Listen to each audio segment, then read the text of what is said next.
व्यासाय भवनाशाय श्रीशाय गुणराशये हृद्याय शुद्धविद्याय मध्वाय च नमो नमः। यो विप्रलम्भ विपरीतमतिप्रभूतवादान्निरस्य कृतवान् भुवि तत्त्ववादम् सर्वेश्वरो हरिरिति प्रतिपादयन्तम् आनन्दतीर्थमुनिवर्यमहं नमामि। भवति यदनुभावादेडमुकोऽपि वाग्मी जडमतिरपि जन्तुर्जायते प्राज्ञमौलिः।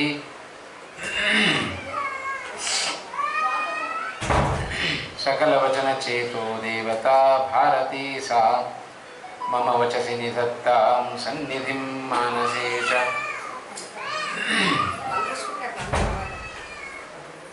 अनवद्यात्मचारित्र्यं वादिखद्योतभास्करं विद्यामान्यगुरुं वन्दे विद्याविद्योतभास्वरम्। महत्कृतिशतैर्नित्यं विश्वरक्षणदीक्षितान् विश्वेशतीर्थचरणान् वन्दे विद्यागुरून् मम। आपादमौलिपर्यन्तं गुरूणामाकृतिं स्मरेत् तेन विघ्नाः प्रणश्यन्ति सिद्ध्यन्ति च मनोरथाः। पृथ्वीमण्डलमध्यस्थाः पूर्णबोधमतानुगाः वैष्णवाः विष्णुहृदयाः तान् नमस्ये गुरून् मम। श्रीगुरुभ्यो नमः। श्रीमदानन्दतीर्थभगवत्पादाचार्यगुरुभ्यो नमः। हरिः ओम हरिः ओम हरिः ओम।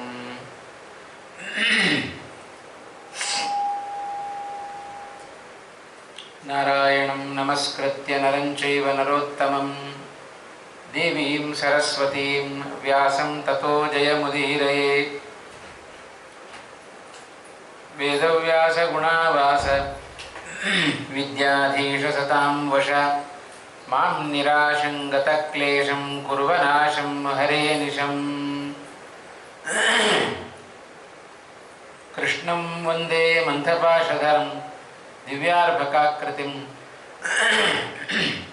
शिखाबन्धत्रयोपेतं भैष्मीमध्वकरार्चितम्।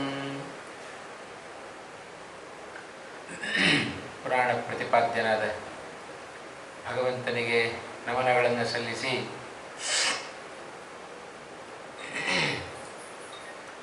ಹರಿವಂಶ ಅನೇಕ ಪುಣ್ಯಾತ್ಮರ ಮಹಾತ್ಮರ ಭಗವದ್ ಅನುಗ್ರಹಕ್ಕೆ ಪಾತ್ರರಾದವರ ಕಥೆಗಳನ್ನೆಲ್ಲ ಉಲ್ಲೇಖ ಮಾಡುತ್ತಾ ಇದೆ. ಆ ಹಿನ್ನೆಲೆಯಲ್ಲಿ ಒಂದಿಷ್ಟು ಅಂಶಗಳನ್ನು ಕಳೆದೆರಡು ದಿವಸಗಳಲ್ಲಿ ಕೇಳಿ ತಿಳಿದಿದ್ದೇವೆ.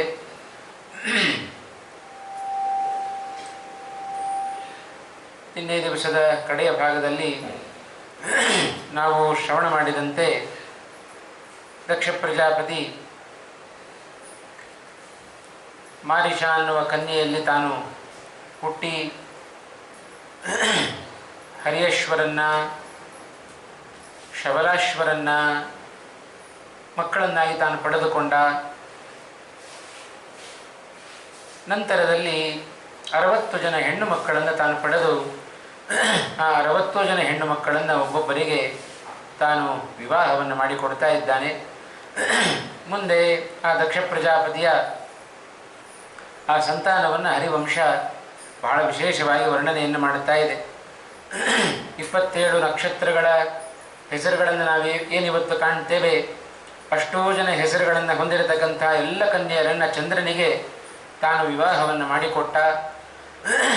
ನಂತರ ಹರಿವಂಶ ಅಷ್ಟವಸುಗಳ ಜನನದ ಕಥೆಯನ್ನು, ಅಷ್ಟವಸುಗಳು ಆಪೋ ಧ್ರುವಶ್ಚ ಸೋಮಶ್ಚ ಧರಶ್ಚೈವ ಅನಿಲಾನಲೌ ಪ್ರತ್ಯೂಷಶ್ಚ ಪ್ರಭಾಸಶ್ಚ ವಸವೋ ನಾಮಭಿಸ್ಮೃತಾಃ. ಇವರೇ 8 ಜನ ವಸುಗಳು. ಆಪ, ಧ್ರುವ, ಸೋಮ, ಧರ, ಅನಿಲ ಮತ್ತು ಅನಲ, ಪ್ರತ್ಯೂಷ, ಪ್ರಭಾಸ ಅಂತ. ಹೀಗೆ ಆ ಪ್ರಭಾಸ ಅನ್ನುವ ವಸುವಿಗೇನೆ ದ್ಯು ಅಂತಲೂ ಒಂದು ಹೆಸರಿದೆ. ಹೀಗೆ ಮುಂದೆ ಯಾವ ಯಾವ ವಸುಗಳಲ್ಲಿ ಯಾರ್ಯಾರು ಹುಟ್ಟುಕೊಂಡ್ರು ಅಂತ ಆ ವಸುಗಳ ಚರಿತ್ರೆಯನ್ನು ಹೇಳ್ತಾ ಬರ್ತಾ ಇದ್ದಾರೆ. ಆಪ ಅನ್ನುವ ವಸುವಿಗೆ ಶಾಂತ, ವೈತ್ಯಂಡ, ಶ್ರಮ, ಮುನಿ ಎಂಬ 4 ಜನ ಮಕ್ಕಳು ಹುಟ್ಟಿಕೊಂಡರು. ಧ್ರುವ ಅನ್ನುವ ವಸುವಿಗೆ ಧರಣಿ ಎನ್ನುವ ಅವನ ಮಡದಿಯಲ್ಲಿ ಕಾಲ ಎನ್ನುವ ಮಗ ಹುಟ್ಟಿಕೊಂಡಿದ್ದಾನೆ. ಅದರಂತೆ 3ನೆಯ ವಸು ಸೋಮ ಅನ್ನುವ ವಸು. ಆ ಸೋಮ ಎಂಬ ವಸುವಿಗೆ ವರ್ಚಸ್ ಎಂಬ ಮಗ ಹುಟ್ಟಿದ. ಧರ ಎಂಬ ವಸುವಿಗೆ ದ್ರವಿಣ, ಹುತಹವ್ಯ ಅಂತ 2 ಮಕ್ಕಳು ಹುಟ್ಟಿದರು. ಅದೇ ಧರನಾಮಕ ವಸುವಿಗೆ ಮನೋಹರ ಅಂತ ಮತ್ತೊಬ್ಬ ಹೆಂಡತಿ, 2 ಹೆಂಡತಿಯರು. ದ್ರವಿಣ ಅಂತ ಒಬ್ಬಳು ಹೆಂಡತಿ, ಮನೋಹರ ಅಂತ ಮತ್ತೊಬ್ಬಳು ಹೆಂಡತಿ. ಆ ಮನೋಹರ ಅನ್ನುವ ಮತ್ತೊಬ್ಬ ಹೆಂಡತಿಯಲ್ಲಿ ಶಿಶಿರ, ಪ್ರಾಣ, ರಮಣ ಅನ್ನುವ 3 ಜನ ಮಕ್ಕಳನ್ನು ಪಡೆದುಕೊಂಡಿದ್ದಾನೆ. ಹಾಗಾಗಿ ಆ ಧರನಾಮಕ ವಸುವಿಗೆ 5 ಜನ ಮಕ್ಕಳು ಎಂಬುದಾಗಿ ಹರಿವಂಶ ತಾನು ಉಲ್ಲೇಖವನ್ನು ಮಾಡಿದೆ. ನಂತರದಲ್ಲಿ ಅನಿಲ ಎಂಬ ವಸುವಿಗೆ ಶಿವ ಅಂತ ಅವನ ಹೆಂಡತಿಯಲ್ಲಿ ಪ್ರಾಣ ಅನ್ನುವ ವಾಯು, ಜೊತೆಗೆ ರಮಣ, ಶಿಶಿರ, ಮನೋಹರ, ಶಿವ, ಧವ ಅಂತ ಮತ್ತೆ ಇನ್ನೂ 5 ಜನ ಮಕ್ಕಳು ಆ ಅನಿಲ ಎಂಬ ವಸುವಿಗೆ ತಾವು ಹುಟ್ಟಿದ್ದಾರೆ. ನಂತರ ಆ ವಸುಪುತ್ರನಾದ ಅನಲಿನಿಗೆ ಶರವಣ ಅಂತ, ಆ ಶರವಣ ಎಂಬ ವ್ಯಕ್ತಿಯಲ್ಲಿ ಸ್ಕಂದ ತಾನು ಮಗನಾಗಿ ಹುಟ್ಟಿದ. ಆ ಸ್ಕಂದನಿಗೆ 4 ಜನ, 3 ತಮ್ಮಂದಿರು ಹುಟ್ಟುಕೊಂಡಿದ್ದಾರೆ. ಶಾಖ, ವಿಶಾಖ, ನೈಗಮೇಯ ಅಂತ 3 ಜನ ಹುಟ್ಟಿಕೊಂಡರು. ಅವರ ಜೊತೆಗೇನೆ ಹುಟ್ಟಿಕೊಂಡವ ಕಾರ್ತಿಕೇಯ ಅಂತ ಸ್ಕಂದ ಹುಟ್ಟಿಕೊಂಡಿದ್ದಾನೆ. ಸ್ಕಂದನಿಗೇನೆ ಕಾರ್ತಿಕೇಯ ಅಂತ ಹೆಸರು ಬಂತು.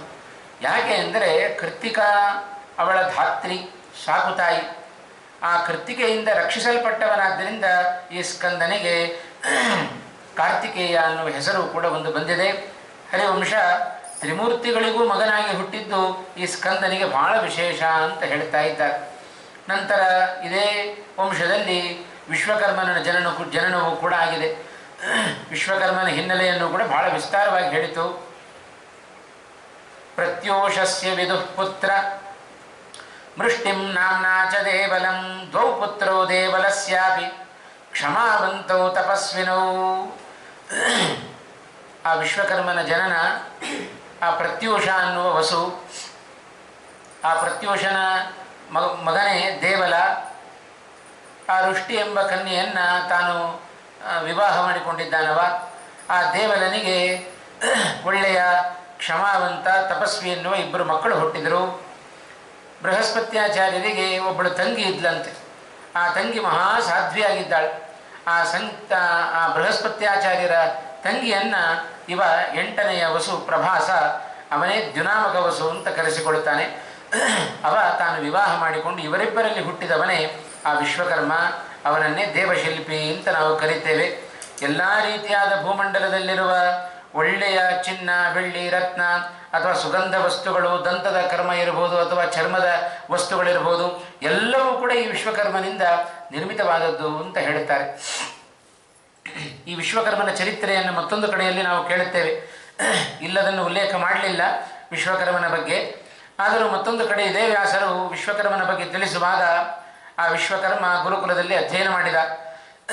ಗುರುದಕ್ಷಿಣೆ ಏನಾದರೂ ಕೊಡಬೇಕಲ್ಲ, ಗುರುಗಳ ಬಳಿಯಲ್ಲಿ ಕೇಳಿದ. ಏನು ಗುರುದಕ್ಷಿಣೆ ಬೇಕು ಅಂತ ಕೇಳುತ್ತಾನೆ. ಗುರುಗಳು ಒಳ್ಳೆಯ ಗೃಹವನ್ನು ನಿರ್ಮಾಣ ಮಾಡಿಕೊಡು ಅಂತ ಕೇಳಿದರು. ವಿಶ್ವಕರ್ಮನ ಸೃಷ್ಟಿ ಬಹಳ ಉತ್ತಮವಾದ ಸೃಷ್ಟಿ. ರಾವಣ ತನ್ನ ಲಂಕಾಪಟ್ಟಣವನ್ನೇ ಇವನ ಕೈಯಲ್ಲಿ ತಯಾರು ಮಾಡಿಸಿಕೊಂಡವ. ಪುಣ್ಯಾತ್ಮ ಅಲ್ಲ, ದುರಾತ್ಮವ ಅಂತ ರಾವಣ. ಹಾಗಾಗಿ ಯಾರೋ ಅವನ ಕಿವಿಯಲ್ಲಿ ಓದಿದರು, ರಾವಣನ ಕಿವಿಯಲ್ಲಿ, ಇಂದ್ರನ ಅಮರಾವತಿ ಬಹಳ ಚೆನ್ನಾಗಿದೆಯಂತೆ. ಯಾರು ಕಟ್ಟಿದ್ದು?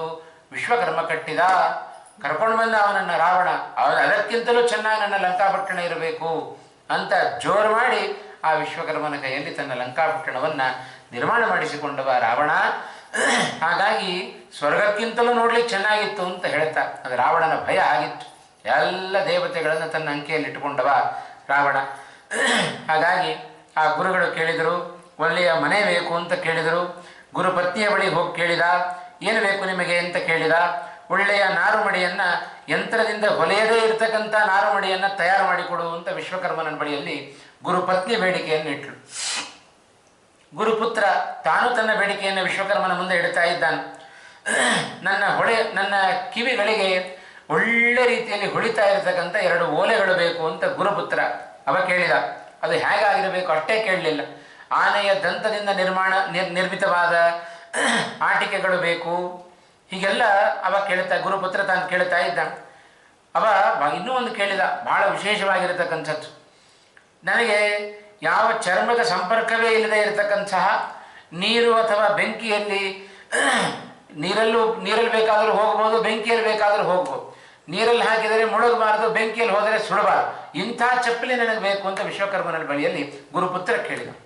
ಹೀಗೆ ಗುರುಪುತ್ರಿಯು ಕೂಡ ತಾನು ಒಂದಿಷ್ಟು ಬೇಡಿಕೆಯನ್ನು ಇಟ್ಟಿದ್ದಾಳೆ.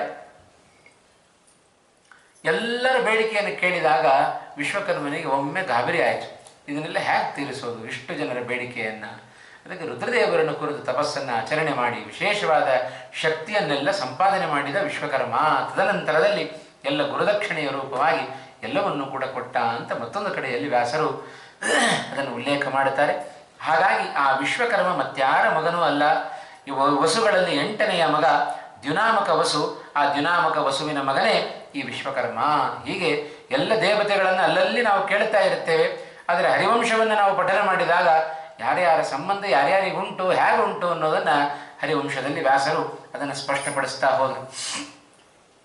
ನಂತರದಲ್ಲಿ ಏಕಾದಶ ರುದ್ರರು ತಾವು ಹುಟ್ಟಿಕೊಂಡಿದ್ದಾರೆ. ಜನಮೇಜಯನನ್ನು ಕುರಿತು ವೈಶಂಪಾಯನರು ಹೇಳಿದರು. ಇನ್ನು ಕಶ್ಯಪರಿಗೆ 13 ಜನ ಕನ್ಯೆಯರನ್ನು ತಾನು ವಿವಾಹ ಮಾಡಿಕೊಟ್ಟಿದ್ದಾನೆ ದಕ್ಷ ಪ್ರಜಾಪತಿ. ಅವರ ಎಲ್ಲ 13 ಜನರ ಸಂತಾನದ ಕಥೆಯನ್ನು ಕೂಡ ಬಹಳ ವಿಸ್ತಾರವಾಗಿ ಹೇಳ್ತಾ ಇದ್ದಾರೆ. ಕಶ್ಯಪರ 13 ಜನ ಪತ್ನಿಯರಲ್ಲಿ ಅದಿತಿ, ದಿತಿ, ಧನು, ಅರಿಷ್ಟ, ಸುರಸ, ಖಶ, ಸುರಭಿ, ವಿನತ, ತಾಮ್ರ, ಕ್ರೋಧವಶ, ಇರಾ, ಕದ್ರು, ಮುನಿ ಅಂತ ಇವರೇ ಆ 13 ಜನ ಕನ್ಯೆಯರು. ಆ 13 ಜನರನ್ನು ಕಶ್ಯಪರು ತಾವು ವಿವಾಹ ಮಾಡಿಕೊಡುತ್ತಾರೆ. ಅದರಲ್ಲಿ ಸುರಭಿ ಅಂತ ಅವಳು ವಿಶೇಷವಾಗಿ ತಾನು ರುದ್ರದೇವರನ್ನೇ ಕುರಿತು ತಪಸ್ಸನ್ನು ಆಚರಣೆ ಮಾಡಿ ಆ ರುದ್ರದೇವರನ್ನೇ 11 ಮಂದಿ ರುದ್ರರನ್ನು ತನ್ನ ಮಕ್ಕಳನ್ನಾಗಿ ಪಡೆದುಕೊಂಡು ಅವಳು ಸುರಭಿ. ಆ ಸುರಭಿಯ ಆ ಒಂದು ಪುತ್ರ ಸಂತಾನವನ್ನು ಹೇಳಿದರು. ನಂತರದಲ್ಲಿ 12 ಆದಿತ್ಯರ ಜನನ ಆಯಿತು. ದ್ವಿತೀಯ ಸಂತಾನವನ್ನು ಹೇಳ್ತಾ ಇದ್ದಾರೆ. ದಿತಿದೇವಿ ಎಲ್ಲ ದೈತ್ಯರ ಸಂತಾನಕ್ಕೆ ಅವಳೇ ಮುಖ್ಯ ಕಾರಣ. ಅದಿತಿಯ ಕಥೆಯನ್ನು ಹೇಳಿದರು. ದ್ವಿತೀಯ ಸಂತಾನವನ್ನು ಉಲ್ಲೇಖ ಮಾಡುತ್ತಾ ಇದ್ದಾರೆ. 12 ಆದಿತ್ಯರು ದಿತಿದೇವಿಯಲ್ಲಿ ತಾವು ಹುಟ್ಟಿಕೊಂಡಿದ್ದಾರೆ. ಅದರಂತೆ ಅದಿತಿ ದೇವಿಯಲ್ಲಿ ಹುಟ್ಟಿಕೊಂಡರು. ಅದರಂತೆ ದಿತಿದೇವಿಯು ಕೂಡ ಅನೇಕ ಜನ ದೈತ್ಯರಿಗೆ ತಾನು ಜನ್ಮವನ್ನು ಕೊಡ್ತಾ ಇದ್ದ. ದ್ವಿತೀಯ ಪುತ್ರರಾದ್ದರಿಂದಲೇ ಅವರೆಲ್ಲರಿಗೂ ಕೂಡ ದೈತ್ಯರು ಅಂತ ಹೆಸರು ಬಂದದ್ದು.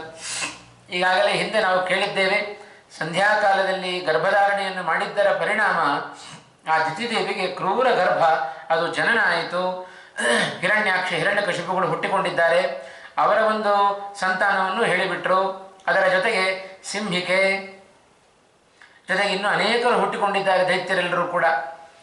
ಹೀಗೆ ಅದರ ಜೊತೆಗೆ ದ್ವಿತೀಯ ಪುತ್ರರಾಗಿ ಹಿರಣ್ಯಾಕ್ಷ ಹಿರಣ್ಯಕಶಿಪುಗಳು ಹುಟ್ಟಿಕೊಂಡರು.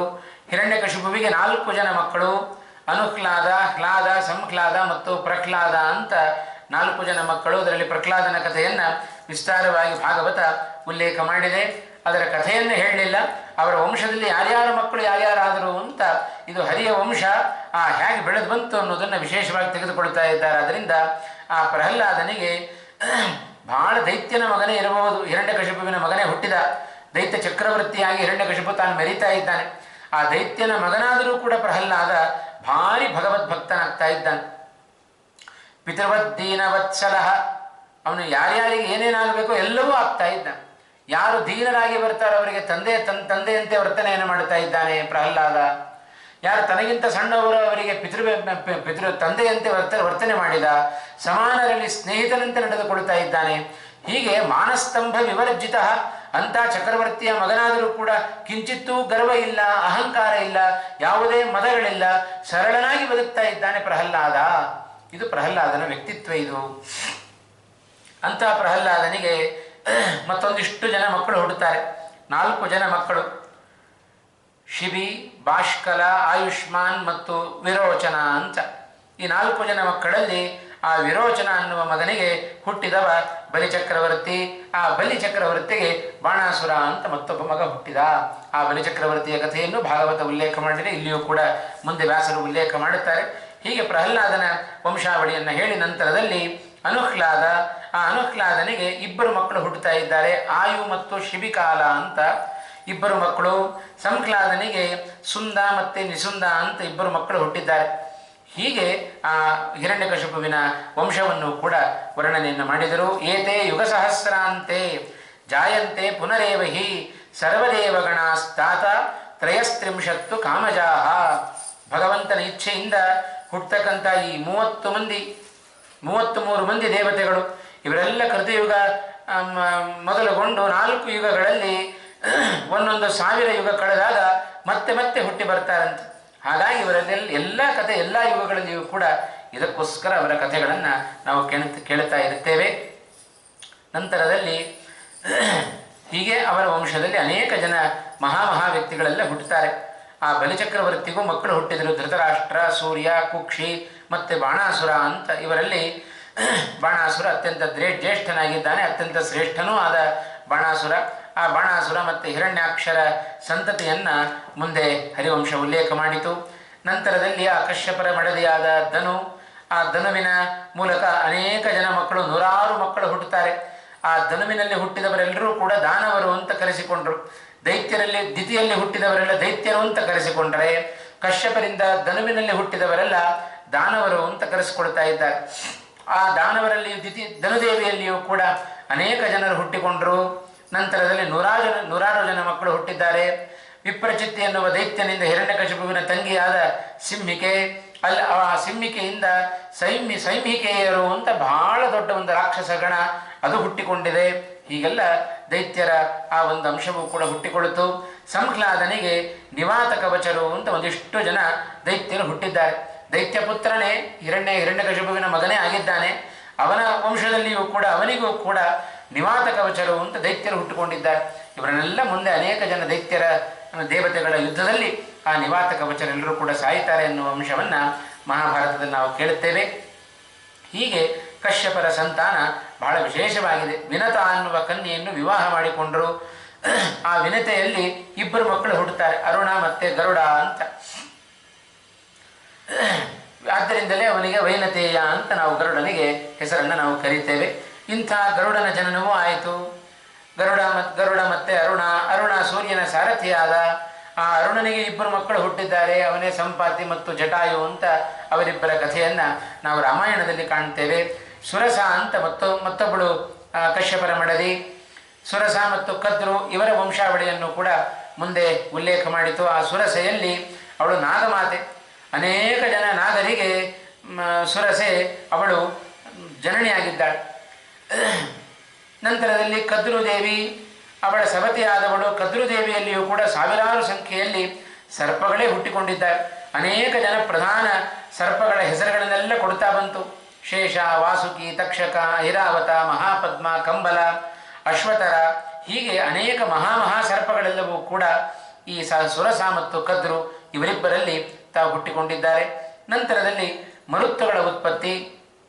49 ಜನ ಮರುತ್ತುಗಳು ಅವರುಗಳು ಕೂಡ ಹುಟ್ಟಿಕೊಂಡಿದ್ದಾರೆ. ಇದರಲ್ಲಿ ಪ್ರಧಾನ ವಾಯುವಿನ ಉತ್ಪತ್ತಿಯನ್ನು ಕೂಡ ಉಲ್ಲೇಖವನ್ನು ಮಾಡಿತು. ತಸ್ಯಾಶ್ಚೈವಾಂತರ ಪ್ರೇಪ್ಸು ಅಭವತ್ ಪಾಕಶಾಸನ ಊನೇ ವರ್ಷಶತೆ ಚಾಸ್ಯ ದದರ್ಶಾಂತರ ಮಚ್ಯುತಃ. ನಂತರದಲ್ಲಿ ಹೀಗೆ ಕಶ್ಯಪರ ಮೂಲಕ ದಕ್ಷ ಪ್ರಜಾಪತಿ ತಾನು ದೊಡ್ಡ ಒಂದು ಸಂತಾನವನ್ನು ಹೆಣ್ಣು ಮಕ್ಕಳ ಮೂಲಕ ತಾನು ಪ್ರಜೋತ್ಪತ್ತಿಯಲ್ಲಿ ಬಹಳ ದೊಡ್ಡ ಆ ಕಾರ್ಯವನ್ನು ಮಾಡಿದವ ಆ ದಕ್ಷ ಪ್ರಜಾಪತಿ. ಹಾಗಾಗಿ ಹೀಗೆ ನಂತರದಲ್ಲಿ ಹಿಂದೆ ನಾವು ಸಂಕ್ಷಿಪ್ತವಾಗಿ ಕೇಳಿದ್ದೆವು ಆ ಪೃಥುಚಕ್ರವರ್ತಿಯ ಕಥೆಯನ್ನು. ಆ ಪೃಥುಚಕ್ರವರ್ತಿಯ ಕಥೆಯನ್ನು ಬಹಳ ವಿಸ್ತಾರವಾಗಿ ಮುಂದಿನ ಅಧ್ಯಾಯಗಳಲ್ಲಿ ಆ ಹರಿವಂಶ ಉಲ್ಲೇಖವನ್ನು ಮಾಡಿದೆ. ಹೀಗೆ ಪೃಥುಚಕ್ರವರ್ತಿ ಬಹಳ ವಿಸ್ತಾರವಾಗಿ ತಾನು ಭೂಮಂಡಲವನ್ನು ಬೆಳೆಸಿ ಇಡೀ ಭೂಮಂಡಲ ಸಸ್ಯ ಸಮೃದ್ಧವಾಗುವಂತೆ ಮಾಡಿದ ಪೃಥು. ಆದ್ದರಿಂದಲೇ ಅದಕ್ಕೆ ಪೃಥ್ವಿ ಅಂತ ಹೆಸರು ಬಂದದ್ದು.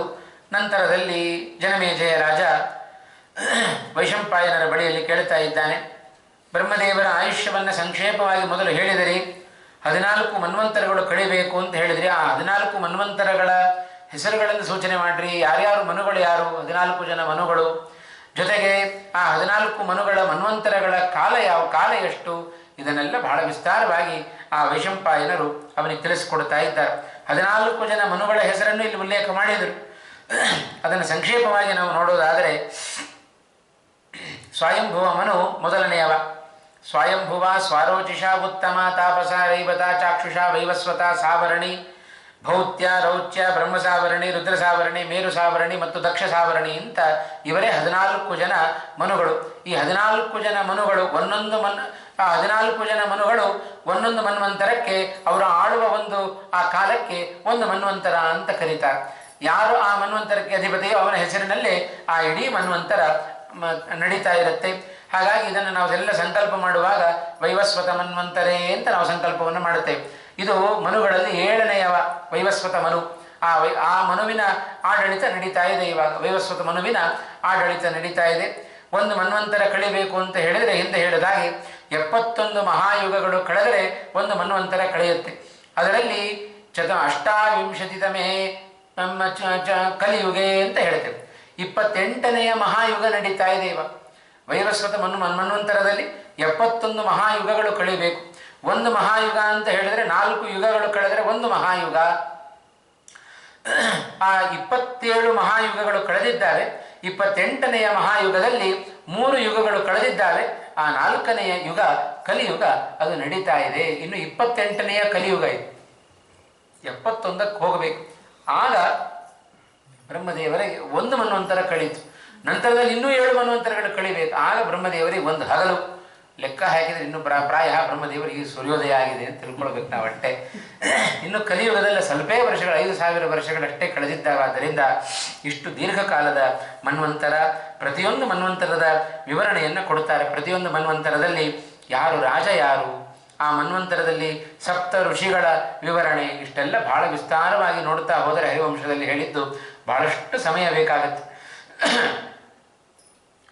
ಸ್ವಯಂಭುವ ಮನ್ವಂತರದಲ್ಲಿ ಮರೀಚಿ, ಅತ್ರಿ, ಅಂಗಿರಸ, ಪುಲಹ, ಪುಲಸ್ತ್ಯ, ಕ್ರತು, ವಶಿಷ್ಠ ಅಂತ ಇವರೆಲ್ಲ ಬ್ರಹ್ಮದೇವರ ಮಾನಸ ಪುತ್ರರು. ಇವರೇ ಸಪ್ತ ಋಷಿಗಳು ಅಂತ ಕರೆಸಿಕೊಂಡವರು. ಆ ಸ್ವಯಂಭುವ ಮನ್ವಂತರದಲ್ಲಿ ಯಾಮ ಅನ್ನುವ ದೇವತ ಗಣ ಇತ್ತು. ಆ ಮನುವಿಗೆ ಒಂದಿಷ್ಟು ಜನ ಮಕ್ಕಳು ಹುಟ್ಟುತ್ತಾರೆ. ಆಗ್ನೇಧ್ರ, ಅಗ್ನಿಬಾಹು, ಮೇಧ, ಮೇಧಾತಿಥಿ ಎಂಬುದಾಗಿ ಸುಮಾರು 10 ಜನ ಮಕ್ಕಳನ್ನು ಆ ಸ್ವಯಂಭುವ ಮನು ತಾನು ಪಡೆದುಕೊಂಡಿದ್ದಾನೆ. ಆ ಸ್ವಯಂಭುವ ಮನುವಿನ ಮಗನಾಗಿಯೇ ಯಜ್ಞನಾಮಕನಾಗಿಯೂ ಕೂಡ ಭಗವಂತ ತಾನು ಅವತಾರವನ್ನು ಮಾಡುತ್ತಾನೆ. ಆ ಯಜ್ಞನಾಮಕ ಭಗವಂತನೇ ಒಂದು ಬಾರಿ ಇಂದ್ರ ಪದವಿಯನ್ನು ಕೂಡ ಅಲಂಕಾರವನ್ನು ಮಾಡಿದವ. ಆ ಸ್ವಯಂಭುವ ಮನುವನ್ನೇ ಯಜ್ಞನಾಮಕ ಭಗವಂತ ಅಪ್ಪನನ್ನೇ ಮಗ ರಕ್ಷಣೆ ಮಾಡುತ್ತಾನೆ.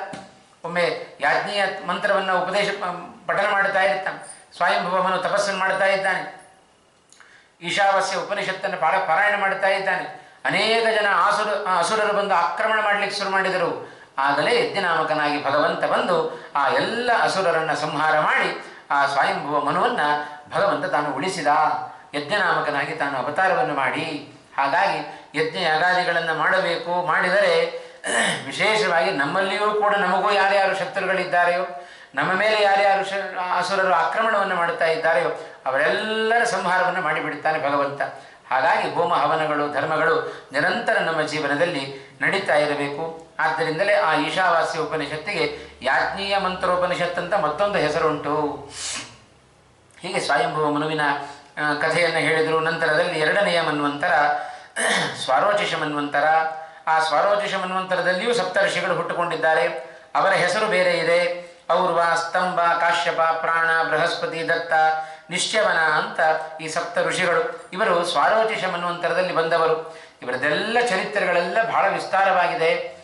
ಅವರ ಚರಿತ್ರೆಯನ್ನೆಲ್ಲ ಕೇಳಲಿಕ್ಕಾಗುತ್ತೋ ಇಲ್ವೋ ಗೊತ್ತಿಲ್ಲ. ಇಂಥ ಮನ್ವಂತರದಲ್ಲಿ ಇಂತಿಂಥ ಋಷಿಗಳಿದ್ದರು ಅಂತ ತಿಳಿದರೂ ನಮಗೊಂದು ಲಾಭ ಇದೆ, ಪುಣ್ಯದ ಲಾಭ ಇದೆ. ಈ ಕೇಳುತ್ತೇವೆ, ಇಷ್ಟು ಹೆಸರನ್ನು ಜ್ಞಾಪಕ ಇಟ್ಕೊಳ್ಬೇಕು ಅಂದರೆ ಎಲ್ರಿ ಜ್ಞಾಪಕ ಸಾಧ್ಯ.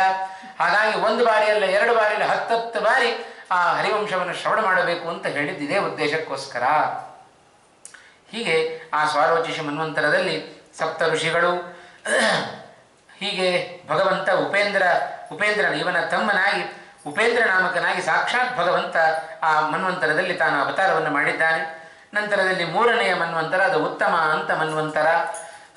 ಆ ಉತ್ತಮ ಮನ್ವಂತರಕ್ಕೆ ಆ ಮನ್ವಂತರದ ಅಧಿಪತಿ ಉತ್ತಮ ಅನ್ನುವ ಮನುವೇ ಆಗಿದ್ದಾನೆ. ಯಮಧರ್ಮ ಸತ್ಯಜಿತ್ ಅನ್ನುವ ಹೆಸರಿನಿಂದ ತಾನು ಇಂದ್ರನಾಗಿ ಆ ಮನ್ವಂತರದಲ್ಲಿ ತಾನಿರುತ್ತಾನೆ. ಅದೇ ಯಮಧರ್ಮನಿಂದ ಸುನೃತಾದೇವಿಯಲ್ಲಿ ಸತ್ಯಸೇನ ಅನ್ನುವ ಭಗವಂತ ತಾನು ಅವತಾರವನ್ನು ಮಾಡಿದ. ಹೀಗೆ ಆ ಭಗವಂತನ ಅವತಾರ. ಆ ಮನುವಿಗೂ ಕೂಡ 10 ಜನ ಮಕ್ಕಳು ಹುಟ್ಟುಕೊಂಡಿದ್ದಾರೆ. ಅವರೇ ಈಶಾ, ಊರ್ಜ, ತನೂಜ, ಮಧು, ಮಾಧವ, ಶುಚಿ, ಶುಕ್ರ, ಜೊತೆಗೆ ಸಹಸ್ವಾನ್, ನಭಸ್ ಅನ್ನುವ 10 ಜನ ಮನುವಿನ ಮಕ್ಕಳು. ಹೀಗೆ ಆ ಮೂರನೆಯ ಮನ್ವಂತರ ಉತ್ತಮ ಮನ್ವಂತರ. 4ನೆಯದ್ದು ತಾಪಸ ಮನ್ವಂತರ. ಸಾಕ್ಷಾತ್ ಭಗವಂತ ನಾರಾಯಣ ಇಲ್ಲಿ ಅವತಾರವನ್ನು ತಾನು ಮಾಡಿದ್ದಾನೆ, ಶ್ರೀಹರಿಯಾಗಿ ಅವತಾರವನ್ನು ಮಾಡಿದ್ದಾನೆ. ಈ ತಾಪಸ ಮನ್ವಂತರದಲ್ಲಿಯೇ ವಿಶೇಷವಾಗಿ ನಾವು ಆ ಒಂದು ಗಜೇಂದ್ರನಿಗೆ ಮೋಕ್ಷವನ್ನು ಕೊಟ್ಟ ಪ್ರಸಂಗವನ್ನು ಕೂಡ ಇದೇ ತಾಪಸ ಮನ್ವಂತರದಲ್ಲಿ ನಾವು ಕಾಣ್ತೇವೆ. ಗಜೇಂದ್ರನಿಗೆ ಬಹಳ ಅನುಗ್ರಹವನ್ನು ಭಗವಂತ ತಾನು ಮಾಡಿದವ. ಗಜೇಂದ್ರನಿಗೆ ಆ ಮೊಸಳೆಯಿಂದ ಏನು ಮೊಸಳೆಯ ಹಿಡಿತಕ್ಕೆ ಸಿಕ್ಕಿದ್ದಾನೆ. ಆ ಗಜೇಂದ್ರನನ್ನು ಮೋಕ್ಷಗೊಳಿಸಿದ ವ್ಯಕ್ತಿ ಅವ ಭಗವಂತ. ಹಾಗಾಗಿ ಶ್ರೀಹರಿಯಾಗಿ ಈ ಒಂದು ತಾಪಸ ಮನ್ವಂತರದ 4ನೆಯ ಮನ್ವಂತರದಲ್ಲಿ ಭಗವಂತ ತಾನು ಅವತಾರವನ್ನು ಮಾಡಿದ್ದಾನೆ. ಆ ಗಜೇಂದ್ರ ಮೋಕ್ಷದ ಕಥೆಯನ್ನು ಇಲ್ಲಿ ಹೆಚ್ಚು ಉಲ್ಲೇಖ ಮಾಡಲಿಲ್ಲ. ಭಾಗವತದಲ್ಲಿ ಅದನ್ನು ವಿಸ್ತಾರವಾಗಿ 8ನೇ ಸ್ಕಂದದ ಪ್ರಾರಂಭದಲ್ಲಿ ಅದನ್ನು ವ್ಯಾಸರಲ್ಲಿ ಉಲ್ಲೇಖವನ್ನು ಮಾಡಿದರು. ಗಜೇಂದ್ರ ಶ್ರೀಹರಿಯಾಗಿ ಭಗವಂತ ಗಜೇಂದ್ರನಿಗೆ ಬಹಳ ಅನುಗ್ರಹವನ್ನು ಮಾಡಿದ. ಆ ಗಜೇಂದ್ರನ ಅನುಗ್ರಹದ ಕಥೆ ನಮ್ಮೆಲ್ಲರಿಗೂ ಕೂಡ ಜೀವನಕ್ಕೊಂದು ಆದರ್ಶ.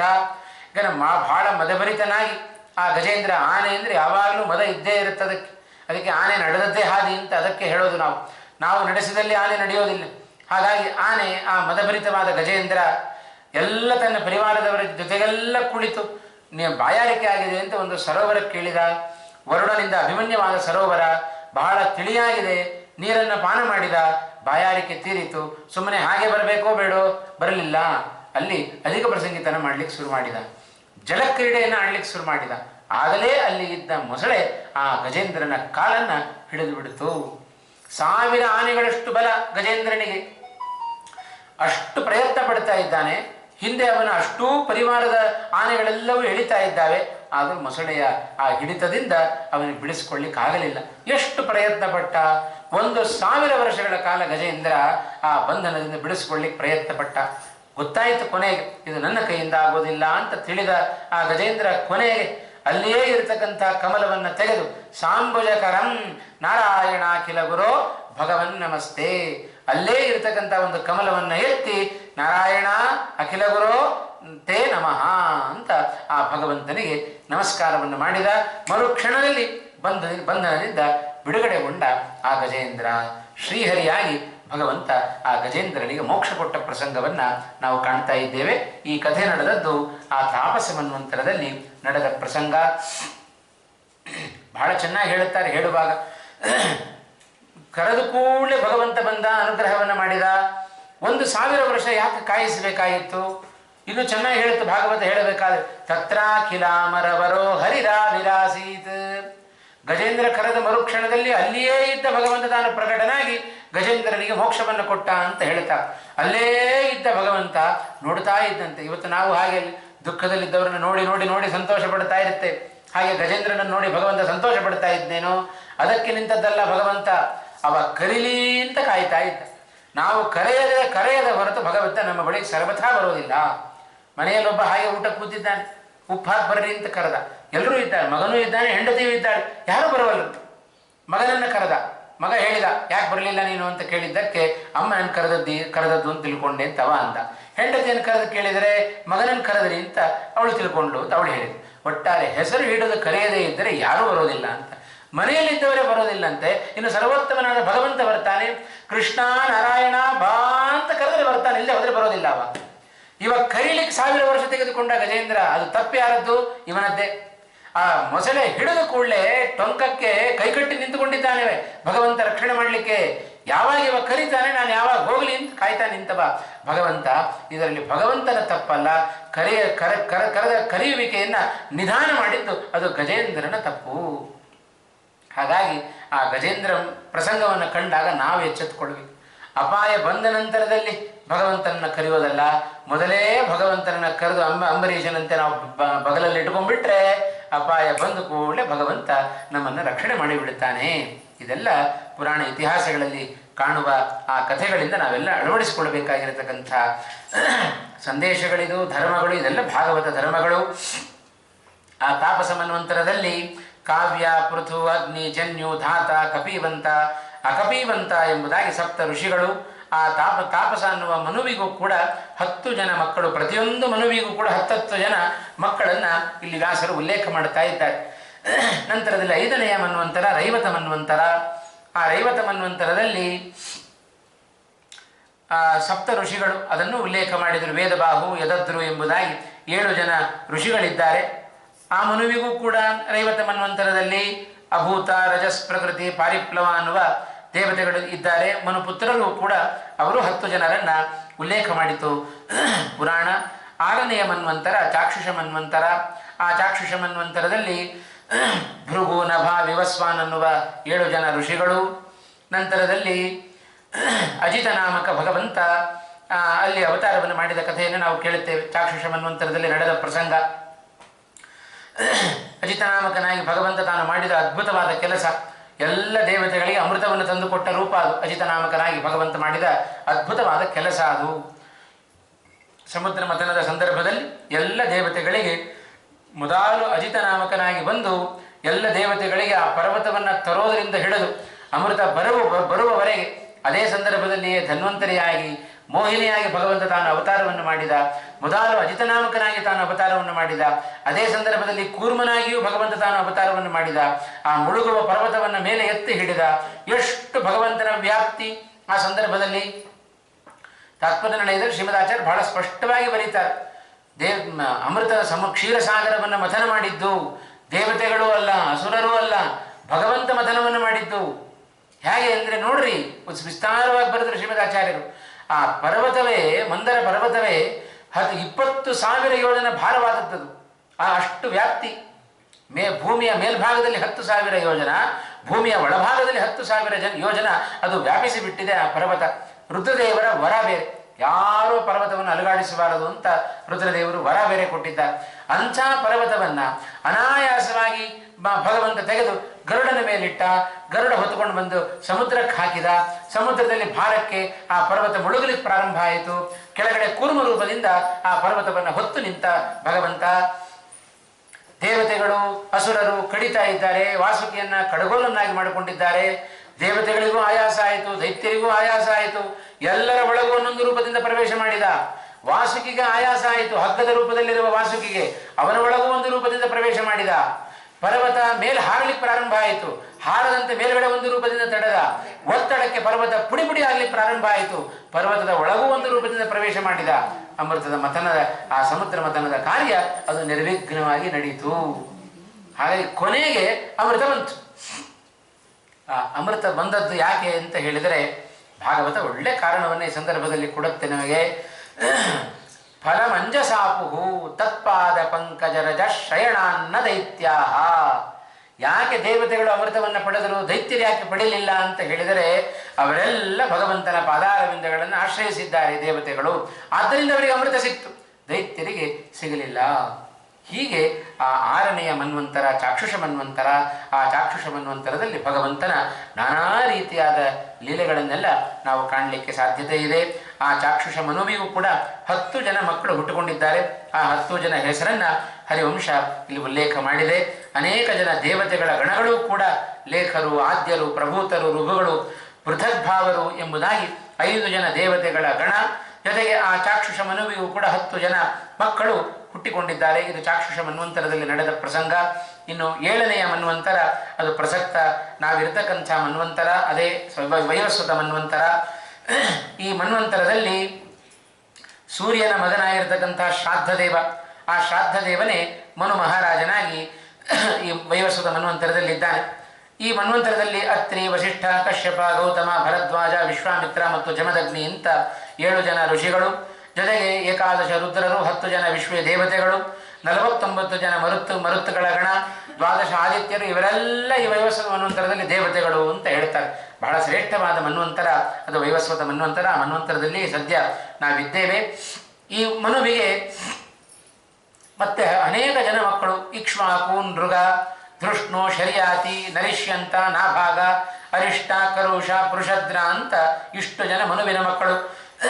ಇವರಿಬ್ಬರಲ್ಲಿ ಈ 10 ಜನ ಮಕ್ಕಳಲ್ಲಿ ಇಕ್ಷ್ವಾಕುವಿನ ಕಥೆ ಕೇಳುತ್ತೇವೆ, ಶರ್ಯಾತಿಯ ಕಥೆ ಕೇಳುತ್ತೇವೆ, ನಾಭಾಗನ ಕಥೆ ಕೇಳುತ್ತೇವೆ. ಇದೆಲ್ಲ ಅಲ್ಲಲ್ಲಿ ಉಲ್ಲೇಖ ಮಾಡಿದ್ದಾರೆ. ಕೆಲವೊಬ್ಬರನ್ನ ಈ ಮನುಪುತ್ರರಲ್ಲಿಯೂ ಕೂಡ ಬಹಳ ಪ್ರಸಿದ್ಧಿಯನ್ನು ಪಡೆದವರು ಅನೇಕ ಮಂದಿ ಇದ್ದಾರೆ. ಆ ಎಲ್ಲ ನಾಭಾಗನ ಕಥೆಯಂತೂ ಬಹಳ ವಿಶೇಷ.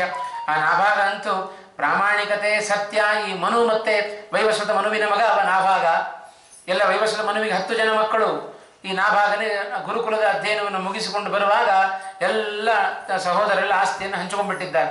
ನನಗೆಲ್ಲಿದೆ ಅಂತ ಕೇಳಿದ. ಜಗಳಾಡ್ಲಿಕ್ಕೆ ಹೋಗಬೇಡ, ಇಲ್ಲೇ ಒಂದು ಯಾಗ ನಡೀತಾ ಇದೆ, ಮಂತ್ರವನ್ನು ಮರೀತಾರೆ, ಹೋಗು ನೀನು ಮಂತ್ರವನ್ನು ಜ್ಞಾಪಿಸು, ನಿಮಗೆ ಉಳಿದದ್ದೆಲ್ಲ ಸಂಪತ್ತನ್ನು ಅವರು ಕೊಟ್ಟುಬಿಡ್ತಾರೆ ಅಂತ ಮನು ಹೇಳಿ ಕಳಿಸಿದ, ವೈವಸ್ವತ ಮನು. ಅದರಂತೆ ನಾಭಾಗ ಬಂದ. ದೊಡ್ಡ ಸತ್ರ ನಡೀತಾ ಇದೆ. 10 ಜನ ಋತ್ವಿಜರು ಕೂತಿದ್ದಾರೆ. ಯಾಗಕ್ಕೂ ಹೋಮಕ್ಕೂ ಸತ್ರಕ್ಕೂ ವ್ಯತ್ಯಾಸ ಇದೆ. ಅನೇಕ ದಿನಗಳವರೆಗೆ ನಡೆಯುವ ಯಾಗಕ್ಕೆ ಸತ್ರ ಅಂತ ಕರೀತಾರೆ. ಆ ಸತ್ರ ಸುಮಾರು 14 ದಿವಸಗಳು ನಡೀತಾ ಇದೆ ಅಂತ ಹೇಳಿದರೆ ಎಲ್ಲರಲ್ಲಿ ಬರುವ ಪ್ರತಿಯೊಬ್ಬರೂ ಕೂಡ ಯಜಮಾನರಿದ್ದಾರೆ. ಎಷ್ಟು ದಿವಸ ಯಾಗ ನಡೆಯುತ್ತೋ ಅಷ್ಟೂ ದಿವಸಕ್ಕೆ ಬೇಕಾಗುವಷ್ಟು ಸಂಪತ್ತನ್ನು ಎಲ್ಲರೂ ತರಬೇಕಂತೆ. ಅದಕ್ಕೆ ಸತ್ರ ಅಂತ ಕರೀತಾರೆ. ಅಂತ ದೊಡ್ಡ ಸತ್ರ ನಡೀತಾ ಇದೆ. ಯಾಗ ಪರಿಸಮಾಪ್ತಿಯಲ್ಲಿ ಎಲ್ಲ ಸಂಪತ್ತನ್ನು ನೀನು ಕೊಡ್ತಾರೆ, ಹೋಗು ಅಂತ ಮನು ಹೇಳಿ ಕಳಿಸಿದ. ಯಾಗ ಮುಗೀತು. ಇವ ಮಧ್ಯದಲ್ಲಿ ನಿರ್ವಿಘ್ನವಾಗಿ ಯಾಗ ನಡೆಯುವಂತೆ ಮಾಡಿದ್ದಕ್ಕೆ ನಾಭಾಗನಿಗೆ ಎಲ್ಲ ಸಂಪತ್ತನ್ನ ಆ ಋತ್ವಿಜರು ಕೊಟ್ಟು ತಾವು ಹೋದ್ರು. ಇವ ಗಂಟು ಕಟ್ಟುತ್ತಾ ಇದ್ದ. ಒಬ್ಬ ವ್ಯಕ್ತಿ ಬಂದ, ಕಪ್ಪಾದ ವ್ಯಕ್ತಿ ಬರ್ತಾ ಇದ್ದ. ಇದೆಲ್ಲ ಯಾಗಶೇಷ, ಇದು ನನ್ನ ಪಾಲಿಗೆ ಸೇರಬೇಕು, ನೀನು ತಗೊಳ್ಬೇಡ, ಇದೆಲ್ಲ ನನಗೆ ಕೊಟ್ಟಿದ್ದಾರಲ್ಲ ಅಂತ ಹೇಳಿದ ನಾಭಾಗ. ಅದಕ್ಕೆ ಬೇಕಾದ್ರೆ ಹೋಗು, ನಿನ್ನ ಅಪ್ಪನ ಹತ್ರ ಕೇಳ್ಕೊಂಡು ಬಾ ಅಂತ ಹೇಳ್ತಾ ವೈವಸ್ವತ ಮನುವಿನ ಬಳಿಗೆ ಬಂದ ನಾಭಾಗ. ಈ ಥರ ಆಗಿದೆ ಪ್ರಸಂಗ, ಏನು ಮಾಡಬೇಕು ಅಂತ ಕೇಳಿದ. ಹೌದು, ಬಂದಿರತಕ್ಕಂಥವ್ರು ಮತ್ಯಾರು ಅಲ್ಲಪ್ಪ, ಕಪ್ಪಾದ ವ್ಯಕ್ತಿ ಅದು ಯಜ್ಞ ಶೇಷವನ್ನು ಕೇಳ್ತಾ ಇದ್ದಾನೆ ಅಂತ ಹೇಳಿದ್ರೆ ಅದು ಸಾಕ್ಷಾತ್ ರುದ್ರದೇವರೇ. ಯಾಗದ ಶೇಷ ಏನೋ ಹೋಮ ಮುಗೀತು, ಪುರೋಹಿತರು ಬಂದಿದ್ದಾರೆ, ಹೋಮ ಮುಗೀತು ಅಂತ ಹೇಳಿ ತುಪ್ಪ ಉಳಿದಿದ್ರೆ ಅಥವಾ ಇನ್ನೇನಾದರೂ ಪದಾರ್ಥಗಳು ಉಳಿದಿದ್ರೆ ತಗೊಂಡು ಹೋಗ್ಬಿಡಬಾರ್ದು ಪುರೋಹಿತರು. ಅದು ರುದ್ರದೇವರ ಶೇಷ. ಅದು ಅವರಿಗೆ ಸೇರಬೇಕು. ಅದನ್ನು ನಾವು ತಗೊಂಡು ಹೋಗ್ತೇವೆ ಅಂದರೆ ರುದ್ರದೇವರ ಅವಗ್ರಹಕ್ಕೆ ನಾವು ಪಾತ್ರರಾಗ್ತೇವೆ. ಮನು ಹೇಳಿದ, ಹೋಗು, ಇದೆಲ್ಲ ಅವರದ್ದೇ ಕೊಟ್ಟು ಬಿಡು ಅಂತ ಹೇಳಿದ. ನಾಭಾಗ ಬಂದು ಹೇಳಿದ ರುದ್ರದೇವರ ಬಳಿಯಲ್ಲಿ, ಹೌದು ಅಪ್ಪ ಹೇಳಿದ್ದಾನೆ, ಇದೆಲ್ಲ ನಿಮ್ಮದೇ ಅಂತೆ, ತಗೊಳ್ರಿ ಅಂತ ಕೊಟ್ಟುಬಿಟ್ಟು. ಏನು ರುದ್ರದೇವರಿಗೆ ಬಹಳ ಖುಷಿ ಆಗೋಯ್ತು. ಅಪ್ಪ ಮಗನ ಪ್ರಾಮಾಣಿಕತೆ, ಅವರ ಸತ್ಯದ ಬಗ್ಗೆ ಅವರಿಗಿರುವ ನಿಷ್ಠೆ, ಇದನ್ನೆಲ್ಲ ಕಂಡ ರುದ್ರದೇವರು ಆ ಸಂಪತ್ತಿಗೆ ತಾವು ಒಂದಿಷ್ಟು ಸಂಪತ್ತನ್ನು ಸೇರಿಸಿ ಎಲ್ಲವನ್ನು ನಾಭಾಗನಿಗೆ ಕೊಟ್ಟು ಕಳಿಸಿದರಂತೆ ರುದ್ರದೇವರು. ಇದು ಪ್ರಾಮಾಣಿಕತೆ, ಸತ್ಯ, ಧರ್ಮದ ನಿಷ್ಠೆ ಇವೆಲ್ಲ ಇದ್ದರೆ ಪ್ರಾಮಾಣಿಕವಾಗಿ ದೇವತೆಗಳೆಲ್ಲ ನಮಗೆ ಹೇಗೆ ಅನುಗ್ರಹವನ್ನು ಮಾಡುತ್ತಾರೆ ಅನ್ನೋದಕ್ಕೆ ಇದೆಲ್ಲ ಆ ವಂಶಾವಳಿಯಲ್ಲಿ ಬರುವ ಮಹನೀಯರ ಕಥೆಗಳನ್ನೆಲ್ಲ ಪುರಾಣ ಇತಿಹಾಸಗಳಲ್ಲಿ ಅಲ್ಲಲ್ಲಿ ನಾವು ಕೇಳುತ್ತಾ ಇರ್ತೇವೆ. ಅನೇಕ ಪುರಾಣಗಳನ್ನು ಬಾರಿ ಬಾರಿ ಕೇಳಬೇಕು. ಎಲ್ಲರ ಕಥೆಯನ್ನು ಒಂದೇ ಕಡೆಯಲ್ಲಿ ವ್ಯಾಸರು ಉಲ್ಲೇಖ ಮಾಡಲಿಲ್ಲ. ಒಬ್ಬೊಬ್ಬ ಮನುವಿನ ಕಥೆಯನ್ನು, ಮನುವಿನ ಮಕ್ಕಳ ಕಥೆಯನ್ನು ಒಂದೊಂದು ಪುರಾಣದಲ್ಲಿ ಉಲ್ಲೇಖ ಮಾಡುತ್ತಾ ಹೋದರು ವ್ಯಾಸರು. ಹಾಗಾಗಿ ಎಲ್ಲ ಪುರಾಣ ಇತಿಹಾಸಗಳ ಅಧ್ಯಯನ ಜೀವನದಲ್ಲಿ ಒಂದು ಬಾರಿ ಮಾಡಿಬಿಟ್ಟೆವು ಅಂತಾದರೆ ನಾವು ವೇದವ್ಯಾಸರ ಅನುಗ್ರಹಕ್ಕೆ ನಾವು ಪಾತ್ರರಾದೆವು ಅಂತ ಅರ್ಥ. ಹಾಗಾಗಿ ಶಾಸ್ತ್ರ ಗ್ರಂಥಗಳಿಗಿಂತ, ಪ್ರಮಾಣ ಗ್ರಂಥಗಳಿಗಿಂತ ಪ್ರಮೇಯ ಗ್ರಂಥಗಳಿಗೆ ಹೆಚ್ಚಿನ ಮಹತ್ವ ಕೊಡಬೇಕು. ಹಾಗಾದರೆ ಪ್ರಮಾಣಗಳನ್ನ ಬಿಟ್ಟುಬಿಡೋಣವೋ? ಬಿಡೋದು ಬೇಡ. ಪ್ರಮೇಯಗಳು ಚೆನ್ನಾಗಿ ಅರ್ಥ ಆಗಬೇಕು ಅಂತಾದರೆ ಪ್ರಮಾಣ ಗ್ರಂಥಗಳ ಅಧ್ಯಯನ ಅದು ವಿಶೇಷವಾಗಿ ನಮಗೆ ಆಗಲೇಬೇಕಾದ್ದರಿಂದ ಅದಕ್ಕೋಸ್ಕರ ಪ್ರಮಾಣ ಗ್ರಂಥಗಳ ಅಧ್ಯಯನ ನಮ್ಮ ಸಾಧನೆಗೆ ಮೋಕ್ಷ ಸಾಧಕವಾದದ್ದು. ಇವೆಲ್ಲವೂ ಕೂಡ ಆಗ್ತವೆ. ಪ್ರಮೇಯಗಳ ಜ್ಞಾನವೂ ಕೂಡ ನಮಗೆ ಬಹಳ ಮುಖ್ಯ. ಇಂಥ ಮಹನೀಯರ ಭಗವದ್ಭಕ್ತರ ಕಥೆಗಳನ್ನೆಲ್ಲ ಆ ವೈವಸ್ವತ ಮನ್ವಂತರದಲ್ಲಿ ನಾವು ಕಾಣ್ತೇವೆ. ಮುಂದೆ ಇನ್ನು 7 ಮನ್ವಂತರಗಳು ಅದನ್ನೆಲ್ಲ ಉಲ್ಲೇಖ ಮಾಡುತ್ತಾ ಬಂದರು. ಸಾವರಣಿ ಅಂತ 8ನೆಯ ಮನ್ವಂತರ. ಆ ಸಾವರಣಿ 8ನೆಯ ಮನ್ವಂತರದಲ್ಲಿ ಸಾವರಣಿ ಎನ್ನುವ ಮನುವೆ ತಾನು ಅದಕ್ಕೆ ಅಧಿಪತಿಯಾಗಿದ್ದಾನೆ, ರಾಜನಾಗಿ ಮೆರಿತಾ ಇದ್ದಾನೆ. ದೇವತೆಗಳಂತೆ ನಿರ್ಮೋಕ, ವಿರಜಸ್ಕ, ಸುತಪ, ಅಮಿತಾಭ ಅಂತ ಇವರೇ ಮೊದಲಾದ ದೇವತೆಗಳು ಆ ಮುಂದಿನ ಮನ್ವಂತರಗಳಲ್ಲಿ ಬರಲಿಕ್ಕಿದ್ದಾರೆ. ಮಹಾನುಭಾವರಾಗಿರ್ತಕ್ಕಂಥ ಬ್ರಹ್ಮ ಜ್ಞಾನಿಗಳು ಆಗಿರತಕ್ಕಂಥ ಸಪ್ತ ಋಷಿಗಳು ಅವರೆಲ್ಲರೂ ಕೂಡ ಇವರೇ ಬಹಳ ವಿಶೇಷವಾದ. ಆ ಮುಂದಿನ ಸಾವರಣಿ ಮನ್ವಂತರದಲ್ಲಿ ಸಪ್ತ ಋಷಿಗಳು ಅಂತ ಹೇಳಿದರೆ ಪರಶುರಾಮರು, ವೇದವ್ಯಾಸರು, ಅಧಿಪುತ್ರ, ದೀಪ್ತಿಮಂತ, ಅಶ್ವತ್ಥಾಮ, ಕೃಪಾಚಾರ್ಯ, ಗಾಲವ, ರುರು ಇವರೆಲ್ಲ ಮುಂದಿನ ಮನ್ವಂತರಗಳಲ್ಲಿ ಸಪ್ತ ಋಷಿಗಳಾಗಿ ಬರುತ್ತಾರೆ. ಇವರೇ ವಿಶೇಷವಾಗಿ ಎಲ್ಲರಿಗೂ ಕೂಡ ಜ್ಞಾನೋಪದೇಶವನ್ನು ಮಾಡುವವರಾಗ್ತಾರೆ. ಇವರೆಲ್ಲ ಮುಂದಿನ ಮನ್ವಂತರದಲ್ಲಿ ಕಾಣುವವರು. ಹಾಗಾಗಿ ಇದೆಲ್ಲ 7ನೆಯ ಮನ್ವಂತರದಲ್ಲಿ ಸಪ್ತರ್ಷಿಗಳ ಲಕ್ಷಣವನ್ನು ಕೂಡ ಹೇಳಿದರು. ನಂತರ 9ನೆಯ ಮನ್ವಂತರ ದಕ್ಷ ಸಾವರಣಿ ಅಂತ 9ನೆಯ ಮನ್ವಂತರ. ಆ ದಕ್ಷ ಸಾವರಣಿಯಲ್ಲಿಯೂ ಕೂಡ ಆ ಮನ್ವಂತರದಲ್ಲಿ ಮೇರು ಸಾವರಣಿ ವಿಶೇಷವಾಗಿ ಸಪ್ತರ್ಷಿಗಳು ಅದನ್ನು ಉಲ್ಲೇಖ ಮಾಡಿದರು. ಮೇಧಾತಿಥಿ, ಕಾಶ್ಯಪ, ವಸು, ಭೃಗೀಯ, ಜ್ಯೋತಿಷ್ಮಂತ ಎಂಬುದಾಗಿ ಆ ಸಪ್ತ ಋಷಿಗಳ ಉಲ್ಲೇಖ ಬಂತು. ಅನೇಕ ಜನ ದೇವತೆಗಳ ಪಾರ, ಸುಧರ್ಮ, ಮರೀಚಿಗರ್ಭ ಅನ್ನುವ ದೇವತೆಗಳ ಸಮೂಹ, ಹೀಗೆ ಆ ಒಂದು ಗಣದಲ್ಲಿ 12 ಜನ ದೇವತೆಗಳು, ಹೀಗೆಲ್ಲ ಅದ್ಭುತವಾದ ಆ ಒಂದು ಕಾರ್ಯ ಅದು 9ನೆಯ ಮನ್ವಂತರದಲ್ಲಿ ನಡೆಯುತ್ತೆ. ಮುಂದೆ 10ನೆಯ ಮನ್ವಂತರ ಬ್ರಹ್ಮಸಾವರಣಿ ಅಂತ. ಆ 10ನೆಯ ಮನ್ವಂತರದಲ್ಲಿ ಆ ಬ್ರಹ್ಮಸಾವರಣಿಯಲ್ಲಿ ಹವಿಷ್ಮಾನ್, ಸುಕೃತಿ, ಅಪೋಮೂರ್ತಿ ಎಂಬುದಾಗಿ 10 ಜನ ಆ ಸಪ್ತ ಋಷಿಗಳನ್ನು ಹೇಳಿದರು. 10 ಜನ ಮಕ್ಕಳನ್ನು ತಿಳಿಸಿಕೊಟ್ರು. ಅದರಂತೆ ಶ್ರೀಮೂರ್ತಿ ಅಂತ ಭಗವಂತನ ಒಂದು ಅವತಾರ. ಆ ಅವತಾರದಿಂದ ಭಗವಂತ ಜಗತ್ತನ್ನು ತಾನು ಸಂತೋಷಗೊಳಿಸ್ತಾನಂತೆ. ಆ ರೀತಿಯಾಗಿ ಅವತಾರವನ್ನು ಮಾಡಿ ನಂತರದಲ್ಲಿ 11ನೆಯ ಮನ್ವಂತರ ರುದ್ರ ಸಾವರಣಿ ಅಂತ. ಆ ರುದ್ರ ಸಾವರಣಿಯಲ್ಲಿಯೂ ಕೂಡ ಭಗವಂತ ವಿಶೇಷವಾಗಿ ಸಕಲ ಭೋಗಗಳನ್ನು ಎಲ್ಲರಲ್ಲಿಯೂ ಕೂಡ ಭಗವಂತ ತಾನು ವೈದ್ಯುತಾ ದೇವಿಯಲ್ಲಿ ಧರ್ಮಸೇತು ಅನ್ನುವ ಹೆಸರಿನಿಂದ ತಾನು ಅವತಾರವನ್ನು ಮಾಡಿ ಸಕಲ ಲೋಕಗಳನ್ನು ಭಗವಂತ ತಾನು ಧಾರಣೆಯನ್ನು ಮಾಡುತ್ತಾನೆ. ಅದು ರುದ್ರ ಸಾವರಣಿ 11ನೆಯ ಮನ್ವಂತರದಲ್ಲಿ ನಡೀತಾ ಇರತಕ್ಕಂಥ ಪ್ರಸಂಗ. ಇನ್ನು 12ನೆಯ ಮನ್ವಂತರದಲ್ಲಿ ಮೇರು ಸಾವರಣಿ ಅಂತ 12ನೆಯ ಮನ್ವಂತರ. ಇದರಲ್ಲಿ ವಸಿಷ್ಠ ಪುತ್ರನಾಗಿರ್ತಕ್ಕಂಥ ದ್ಯುತಿ, ಸುತಪ, ತಪೋಮೂರ್ತಿ, ತಪಸ್ವಿ ಇವರೇ ಮೊದಲಾಗಿರ್ತಕ್ಕಂಥವರು. ಆ ಮೇರು ಸಾವರಣಿಯಲ್ಲಿ ಸಪ್ತ ಋಷಿಗಳು. ಈ ಮನುವಿಗೂ ಕೂಡ 10 ಜನ ಮಕ್ಕಳಿದ್ದಾರೆ. ದೇವವಾಯು, ಅದೂರ, ದೇವಶ್ರೇಷ್ಠ ಎಂಬುದಾಗಿ. ಇವರೆಲ್ಲರ ಜೊತೆಗೆ ಇಂದ್ರ ಋತುಧಾಮ ಅನ್ನುವ ಹೆಸರಿನಿಂದ ತಾನು ಇಡೀ ರಾಜ್ಯವನ್ನು, ದೇಶವನ್ನು ಅವ ರಕ್ಷಣೆ ಮಾಡುತ್ತಾನೆ. ಇನ್ನು 13ನೆಯ ಮನ್ವಂತರ ರೌಚ್ಯ ಅನ್ನುವ ಮನ್ವಂತರ. ಇದರಲ್ಲಿಯೂ ಕೂಡ ಧೃತಿಮಾನ್, ಹವ್ಯಪ, ತತ್ವದರ್ಶಿ ಎನ್ನುವ ಸಪ್ತ ಋಷಿಗಳು ಬರುತ್ತಾರೆ. ಜೊತೆಗೆ ದಿವಸ್ಪತಿಯ ಇದರಲ್ಲಿ ಇಂದ್ರನಾಗಿ ತಾನು ಇರ್ತಾನೆ. ಈ ಮನ್ವಂತರದಲ್ಲಿ ಭಗವಂತ ಯೋಗೇಶ್ವರನಾಗಿ ತಾನು ಅವತಾರವನ್ನು ಮಾಡಿ ಇಂದ್ರನನ್ನು ಕಾಪಾಡುತ್ತಾನಂತೆ. ಆ ಇಂದ್ರನನ್ನು ಕಾಪಾಡಿದ ಕಥೆಯೂ ಕೂಡ ಬೇರೆ ಬೇರೆ ಕಡೆಗಳಲ್ಲಿ ನಾವು ಅದನ್ನು ಶ್ರವಣ ಮಾಡುತ್ತೇವೆ. ಹೀಗೆ ಇಂದ್ರನನ್ನು ಕಾಪಾಡಿದ ರೂಪ ಅದು ಯೋಗೇಶ್ವರನಾಗಿ ಭಗವಂತ ತಾನಲ್ಲಿ ಅವತಾರವನ್ನು ಮಾಡಿದ್ದಾನೆ. ಇನ್ನು 14ನೆಯ ಮನ್ವಂತರ ಭೌತ್ಯ ಅಥವಾ ಇಂದ್ರ ಸಾವರಣಿ ಅಂತ ಕರೀತಾರೆ. ಆ 14ನೆಯ ಮನ್ವಂತರದಲ್ಲಿ ಇಂದ್ರ ಸಾವರಣಿ ತಾನು ಅಧಿಪತಿಯಾಗಿದ್ದಾನೆ. ಅದರಲ್ಲಿಯೂ ಸಪ್ತ ಋಷಿಗಳು ಬರ್ತಾರೆ. ಅತಿಬಾಹು, ಶುಚಿಯುಕ್ತ, ಶುಕ್ರ ಎಂಬುದಾಗಿ 7 ಜನ ಸಪ್ತ ಋಷಿಗಳು. ಆ ಮನ್ವಂತರದಲ್ಲಿ ನಾರಾಯಣ ರೂಪಿಯಾಗಿ ಭಗವಂತ ಬೃಹದ್ಭಾನು ಅನ್ನುವ ಹೆಸರಿನಿಂದ ತಾನು ಅವತಾರವನ್ನು ಮಾಡಿ 14ನೆಯ ಮನ್ವಂತರದಲ್ಲಿ ಉತ್ತಮವಾಗಿ ಧರ್ಮವನ್ನು ಸಂರಕ್ಷಣೆ ಮಾಡುತ್ತಾನೆ ಭಗವಂತ.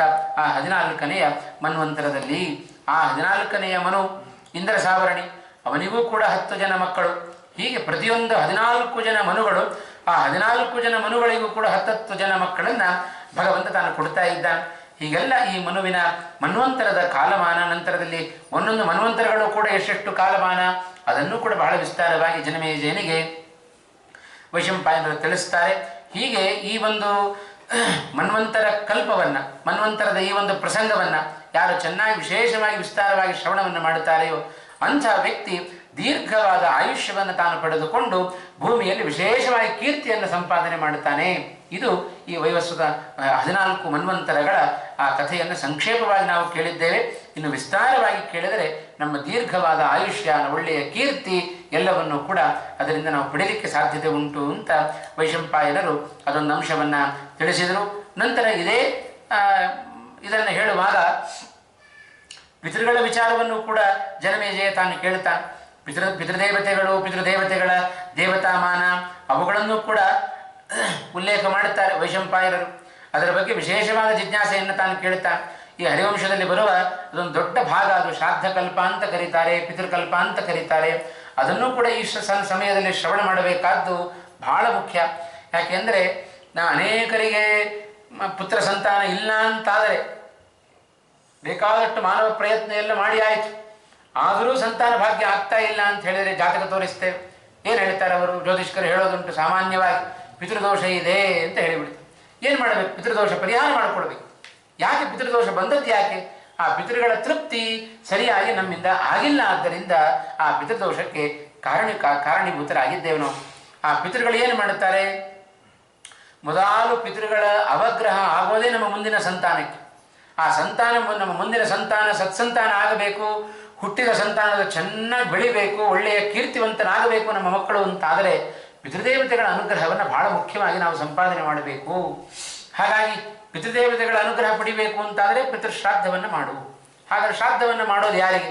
ಬಹಳ ವಿಸ್ತಾರವಾಗಿ ಶ್ರಾದ್ದಕಲ್ಪದಲ್ಲಿ ಸುಮಾರು 7-8 ಅಧ್ಯಾಯಗಳ ಮೂಲಕ ಅದನ್ನು ವಿಸ್ತಾರವಾಗಿ ಹೇಳುತ್ತಾರೆ. ಆ ಪಿತೃಕಲ್ಪದ ಬಗ್ಗೆಯೇ ನಾವು ಶ್ರವಣ ಮಾಡಬೇಕು ಅಂತಾದರೆ ಅನೇಕ ದಿವಸಗಳಲ್ಲಿ ಮಾಡಬೇಕಾಗುತ್ತೆ, ಅಷ್ಟು ವಿಸ್ತಾರವಾದ ಭಾಗ. ಅದನ್ನು ಸಂಕ್ಷೇಪವಾಗಿ ನಾವು ಶ್ರವಣ ಮಾಡೋದಾದರೆ, ಜನಮೇಜಯ ಕೇಳ್ತಾ ಇದ್ದ ಸುಮಾರು ಪ್ರಶ್ನೆಗಳನ್ನು ವೈಶಂಪಾಯನರ ಮುಂದೆ ಇಟ್ಟ. ಏನೇನು ಪ್ರಶ್ನೆ ಕೇಳಿದ್ದಾನೆ, ಪ್ರಶ್ನೆಗಳಿಗೆ ಯಾವ ಯಾವ ಉತ್ತರವನ್ನು ತಿಳ್ಕೊಳ್ಬೋದು, ಪ್ರಶ್ನೆಯನ್ನಾದರೂ ತಿಳ್ಕೊಳ್ಳುವ ಪ್ರಯತ್ನವನ್ನು ಮಾಡೋಣ. ಕಥಂ ವೈ ಶ್ರಾದ್ದದೇವತ್ವಂ ಆದಿತ್ಯಸ್ಯ ವಿವಸ್ವತಃ ಶ್ರೋತುಮಿಚ್ಛಾಮಿ ವಿಪ್ರಾಗ್ರ್ಯ ಶ್ರಾದ್ದಸ್ಯ ಚ ಪರಂ ವಿಧಿಂ ಸ್ವರ್ಗಸ್ಥಾ ಪಿತರೋ ಯೇ ಚ ದೇವಾನಾಮಪಿ ದೇವತಾಃ ಯೇ ಚ ತೇಷಾಂ ಗಣಾಃ ಪ್ರೋಕ್ತಾಃ ಯಚ್ಚ ತೇಷಾಂ ಬಲಂ ಪರಂ ಯಥಾ ಚ ಕೃತಮಸ್ಮಾಭಿಃ ಶ್ರಾದ್ದಂ ಪ್ರೀಣಾತಿ ವೈ ಪಿತॄನ್ ಪ್ರೀತಾಶ್ಚ ಪಿತರೋ ಯೇ ಸ್ಮ ಶ್ರೇಯಸಾ ಯೋಜಯಂತಿ ಏವಂ ವೇದಿತುಮಿಚ್ಛಾಮಿ ಪಿತॄಣಾಂ ಸರ್ಗಮುತ್ತಮಂ. ಅನೇಕ ಪ್ರಶ್ನೆಗಳನ್ನು ಆ ವೈಶಂಪಾಯನರ ಎದುರಿಗೆ ತಾನು ಇಡ್ತಾ ಇದ್ದಾನೆ ಜನಮೇಜಯ ರಾಜ. ಎಲ್ಲ ಪಿತೃದೇವತೆಗಳು ದೇವತೆಗಳಿಗೂ ದೇವತೆಗಳಾಗಿದ್ದಾರಂತೆ. ದೇವತೆಗಳು ಇವರನ್ನು ತಂದೆ ಅಂತ ಪಿತೃಗಳು ಅಂತ ಆರಾಧನೆ ಮಾಡುತ್ತಾರೆ. ದೇವತೆಗಳಿಗೆ ಇವರು ಪಿತೃಗಳಾದದ್ದು ಯಾವಾಗ? ದೇವತೆಗಳ ಮಕ್ಕಳಿವರು, ದೇವತೆಗಳ ಮಕ್ಕಳೇ ದೇವತೆಗಳಿಗೆ ಪಿತೃಗಳಾದರು. ಹೇಗೆ? ಶ್ರಾದ್ದವನ್ನು ನಾವು ಮಾಡುತ್ತೇವೆ. ಶ್ರಾದ್ದ ಯಾರಿಗೆ ಮಾಡೋದು? ತಂದೆ ನಾವಲ್ಲಿ 3 ಪಿಂಡಗಳನ್ನು ಇಡುತ್ತೇವೆ. ಶ್ರಾದ್ದವನ್ನು ಮಾಡುವಾಗ ಪಿತೃಪಿತಾಮಹ ಪ್ರಪಿತಾಮಹ ಅಂತ 3 ಪಿಂಡಗಳನ್ನು ಇಡುತ್ತೇವೆ. ಶ್ರಾದ್ದ ಯಾರಿಗೆ? ನಮ್ಮ ತಂದೆ ನಾನು ಶ್ರಾದ್ದ ಮಾಡ್ತಾ ಇದ್ದೇನೆ ಅಂತ ತಿಳ್ಕೊಂಡ್ರೆ ತಪ್ಪದು. ಅದನ್ನೆಲ್ಲ ಪೂರ್ತಿ ವಿವರವನ್ನು ವೈಶಂಪಾಯನರು ಯಾರಿಗೆ ಶ್ರಾದ್ದ ಮಾಡೋದು, ಶ್ರಾದ್ದದಿಂದ ಏನೇನು ಫಲ, ಅದನ್ನು ಬಹಳ ವಿಸ್ತಾರವಾಗಿ ಹೇಳ್ತಾ ಬರ್ತಾರೆ. ಹಂತದೇ ಕಥಯಿಷ್ಯಾಮಿ ಪಿತೃಣಾಂ ಸರ್ಗಮುತ್ತಮಂ. ಹೇಗೆ ಪಿತೃದೇವತೆಗಳ ಸೃಷ್ಟಿಯಾಯಿತು ಅದನ್ನು ನಾನು ಹೇಳ್ತೇನೆ ಕೇಳು ಅಂತ ಹೇಳುತ್ತಾರೆ. ಚತುರ್ಮುಖ ಬ್ರಹ್ಮದೇವರು ಅನೇಕ ಜನ ದೇವತೆಗಳನ್ನೆಲ್ಲ ಸೃಷ್ಟಿ ಮಾಡಿದರು. ಶ್ರಾದ್ದದ ಮಹಿಮೆಯನ್ನು ಹೇಳುತ್ತಾರೆ. ಅದಕ್ಕೆ ಮುಂಚಿತವಾಗಿ ಇದಕ್ಕೆ ನನಗೆ ಹೆಚ್ಚು ಶ್ರಾದ್ದದ ಬಗ್ಗೆ ವಿಸ್ತಾರವಾಗಿ ಬೇಕು ಅಂತ ಹೇಳಿದರೆ, ಮಾರ್ಕಂಡೇಯರಿಗೂ ಭೀಷ್ಮರಿಗೂ ಸಂವಾದ ನಡೀತು. ಭೀಷ್ಮಾಚಾರ್ಯರು ಇದೇ ಶ್ರಾದ್ದದ ಬಗ್ಗೆ ಅನೇಕ ವಿಚಾರಗಳನ್ನು ಮಾರ್ಕಂಡೇಯರ ಬಳಿಯಲ್ಲಿ ಕೇಳಿದರು. ಮಾರ್ಕಂಡೇಯರು ಸುಂದರವಾದ ಉತ್ತರಗಳನ್ನು ಭೀಷ್ಮಾಚಾರ್ಯ ಕೊಡ್ತಾ ಇದ್ದಾರೆ. ಯಾಕೆ ಕೇಳುವ ಪ್ರಸಂಗ ಬಂತು ಮಾರ್ಕಂಡೇಯರ ಬಳಿಯಲ್ಲಿ ಅಂತ ಹೇಳಿದರೆ, ಹರಿವಂಶ ಅದನ್ನೂ ಕೂಡ ಉಲ್ಲೇಖ ಮಾಡುತ್ತಾ ಇದೆ. ಭೀಷ್ಮಾಚಾರ್ಯ ಒಮ್ಮೆ ಶ್ರಾದ್ದ ಮಾಡಲಿಕ್ಕೆ ಕೂತರು. ಭೀಷ್ಮಾಚಾರ್ಯರ ಅಪ್ಪ ಮತ್ಯಾರೂ ಅಲ್ಲ, ಸಾಕ್ಷಾತ್ ಶಂತನು. ಅವನ ಶ್ರಾದ್ದವನ್ನು ಮಾಡ್ತಾ ಇದ್ದಾರೆ ಭೀಷ್ಮಾಚಾರ್ಯರು. ಶ್ರಾದ್ದವನ್ನು ಮಾಡುವ ಕಾಲಕ್ಕೆ ಭೂಮಿಯನ್ನು ಸೀಳಿಕೊಂಡು ಆ ಭೀಷ್ಮಾಚಾರ್ಯ ಮಗ ಕೊಟ್ಟ ಪಿಂಡವನ್ನು ಸ್ವೀಕಾರ ಮಾಡಬೇಕು ಅಂತ ಹೇಳಿ ಶಂತನುವೇ ತಾನು ಕೈಯನ್ನು ಮೇಲಕ್ಕೆ ಚಾಚಿದ. ಕೈಗಳನ್ನು ನೋಡಿದ ಕೂಡಲೇ ಭೀಷ್ಮಾಚಾರ್ಯ ಗೊತ್ತಾಗಿ ಬಿಡುತ್ತೆ, ಓ ಇದು ನನ್ನ ಅಪ್ಪನದ್ದೇ ಕೈ. ಹಾಗಾದರೆ ಕೊಡ್ತಾ ಇರೋದು ಯಾರಿಗೆ ಪಿಂಡ? ತಂದೆಗೋಸ್ಕರವೇ ಕೊಡ್ತಾ ಇರೋದು. ನೇರವಾಗಿ ಶಂತನು ಕೈ ಒಡ್ಡಿದ್ದಾನೆ, ಅವನ ಕೈಯಲ್ಲಿ ಇಡಬಹುದಿತ್ತಲ್ವೋ? ಭೀಷ್ಮಾಚಾರ್ಯ ಹಾಗೆ ಮಾಡಲಿಲ್ಲಂತೆ. ಏನು ಮಾಡಿದರು? ಶ್ರಾದ್ದೈ ಪ್ರೀಣಾದಿ ಪಿತೃನ್ ಸರ್ವಕಾಮ ಫಲೈಸ್ತು ಯಃ ತತ್ಪರ ಪ್ರಯತ ಶ್ರಾದ್ಧಿ ಪ್ರೇತ್ಯ ಚ ಇಹ ಚ ಮೋದತೆ. ಆ ಶ್ರಾದ್ದ ಯಾರಿಗೆ ಅಂತ ತಿಳಿದುಕೊಂಡು ಭೀಷ್ಮಾಚಾರ್ಯರು ನೇರವಾಗಿ ತಂದೆ ಕೈಗೆ ಕೊಡಲಿಲ್ಲ. ಬರ್ಹಿಷಿ ಆ ದರ್ಭೈಗಳ ಮೇಲೇ ಅವರು ಪಿಂಡ ಪ್ರದಾನ ಮಾಡಿದ್ದನ್ನು ನಾವು ಮಹಾಭಾರತದಲ್ಲಿ ಅದನ್ನು ಉಲ್ಲೇಖವನ್ನು ಕಾಣ್ತಾ ಇದ್ದೇವೆ. ಹಾಗೆ ತನ್ನ ಕೈ ಒಡ್ಡಿದರೂ ಕೈಗೆ ಪಿಂಡವನ್ನು ಕೊಡದೇ ಇದ್ದದಕ್ಕೆ ಆ ತಂದೆಯಾದ ಶಂತನುವಿಗೆ ಬಹಳ ಖುಷಿ ಆಗಬೇಕು. ಹಾಗಾಗಿ ಆ ಭೀಷ್ಮಾಚಾರ್ಯರು ಉತ್ತಮವಾದ ಧಾರ್ಮಿಕರು, ಧರ್ಮವನ್ನು ತಿಳಿದು ಶ್ರಾದ್ದವನ್ನು ಮಾಡ್ತಾ ಇದ್ದೀರಿ ನೀವು ಅಂತ ಹೇಳಿ ತನ್ನ ಮಗನಾದ ಭೀಷ್ಮನಿಗೆ ಇಚ್ಛಾಮರಣತ್ವವನ್ನು ಕೊಟ್ಟದ್ದು. ಭೀಷ್ಮಾಚಾರ್ಯ ಇಚ್ಛಾಮರಣಿಗಳಾದದ್ದೇ ಅದಕ್ಕೋಸ್ಕರ. ತಾವು ಧರ್ಮವನ್ನು ಬಿಡದೆ ಸಾಕ್ಷಾತ್ತಾಗಿ ತಂದೆ ಕೈ ಒಟ್ಟಿದರೂ ಕೂಡ ಶ್ರಾದ್ದದಲ್ಲಿ ಅವರಿಗೆ ಕೊಡದೆ ದರ್ಭೆಗಳ ಮೇಲೆ ಪಿತೃದೇವತೆಗಳ ಮೂಲಕವಾಗಿ ಪಿತೃಗಳಿಗೆ ತಲುಪಿಸಿದ ವ್ಯಕ್ತಿಗಳು ಅವರು ಭೀಷ್ಮಾಚಾರ್ಯರು. ಆದ್ದರಿಂದ ಅವರಿಗೆ ಆ ಶಂತನುವೇ ಇಚ್ಛಾಮರಣ ರೂಪವಾದ ವರವನ್ನು ಭೀಷ್ಮಾಚಾರ್ಯರಿಗೆ ತಾನು ಕೊಟ್ಟದ್ದು ಅಂತ ಹೇಳ್ತಾರೆ. ಇನ್ನೇನು ಬೇಕು ವರ ಕೇಳು ಅಂತ ಶಂತನು ಹೇಳಿದಾಗ, ಸಮಸ್ತ ಪಿತೃಗಣದ ಬಗ್ಗೆ ನನಗೆ ವಿವರಣೆ ಬೇಕು ಅಂತ ಭೀಷ್ಮಾಚಾರ್ಯ ತಾವು ಕೇಳ್ತಾರೆ. ಶ್ರಾದ್ದ ಅಂತ ಹೇಳಿದರೆ ಏನು? ಭೀಷ್ಮಾಚಾರ್ಯ ಒಂದು ಮಾತು ಹೇಳ್ತಾರೆ, ಶ್ರಾದ್ದೈ ಪ್ರೀಣಾತಿ ಪಿತೃನ್ ಸರ್ವಕಾಮ ಫಲೈಸ್ತು ಯಃ ತತ್ಪರ ಪ್ರಯತ ಶ್ರಾದ್ಧಿ ಪ್ರೇತ್ಯ ಚ ಇಹ ಚ ಮೋದತೆ. ಶ್ರಾದ್ದ ಯಾಕೆ ಮಾಡಬೇಕು?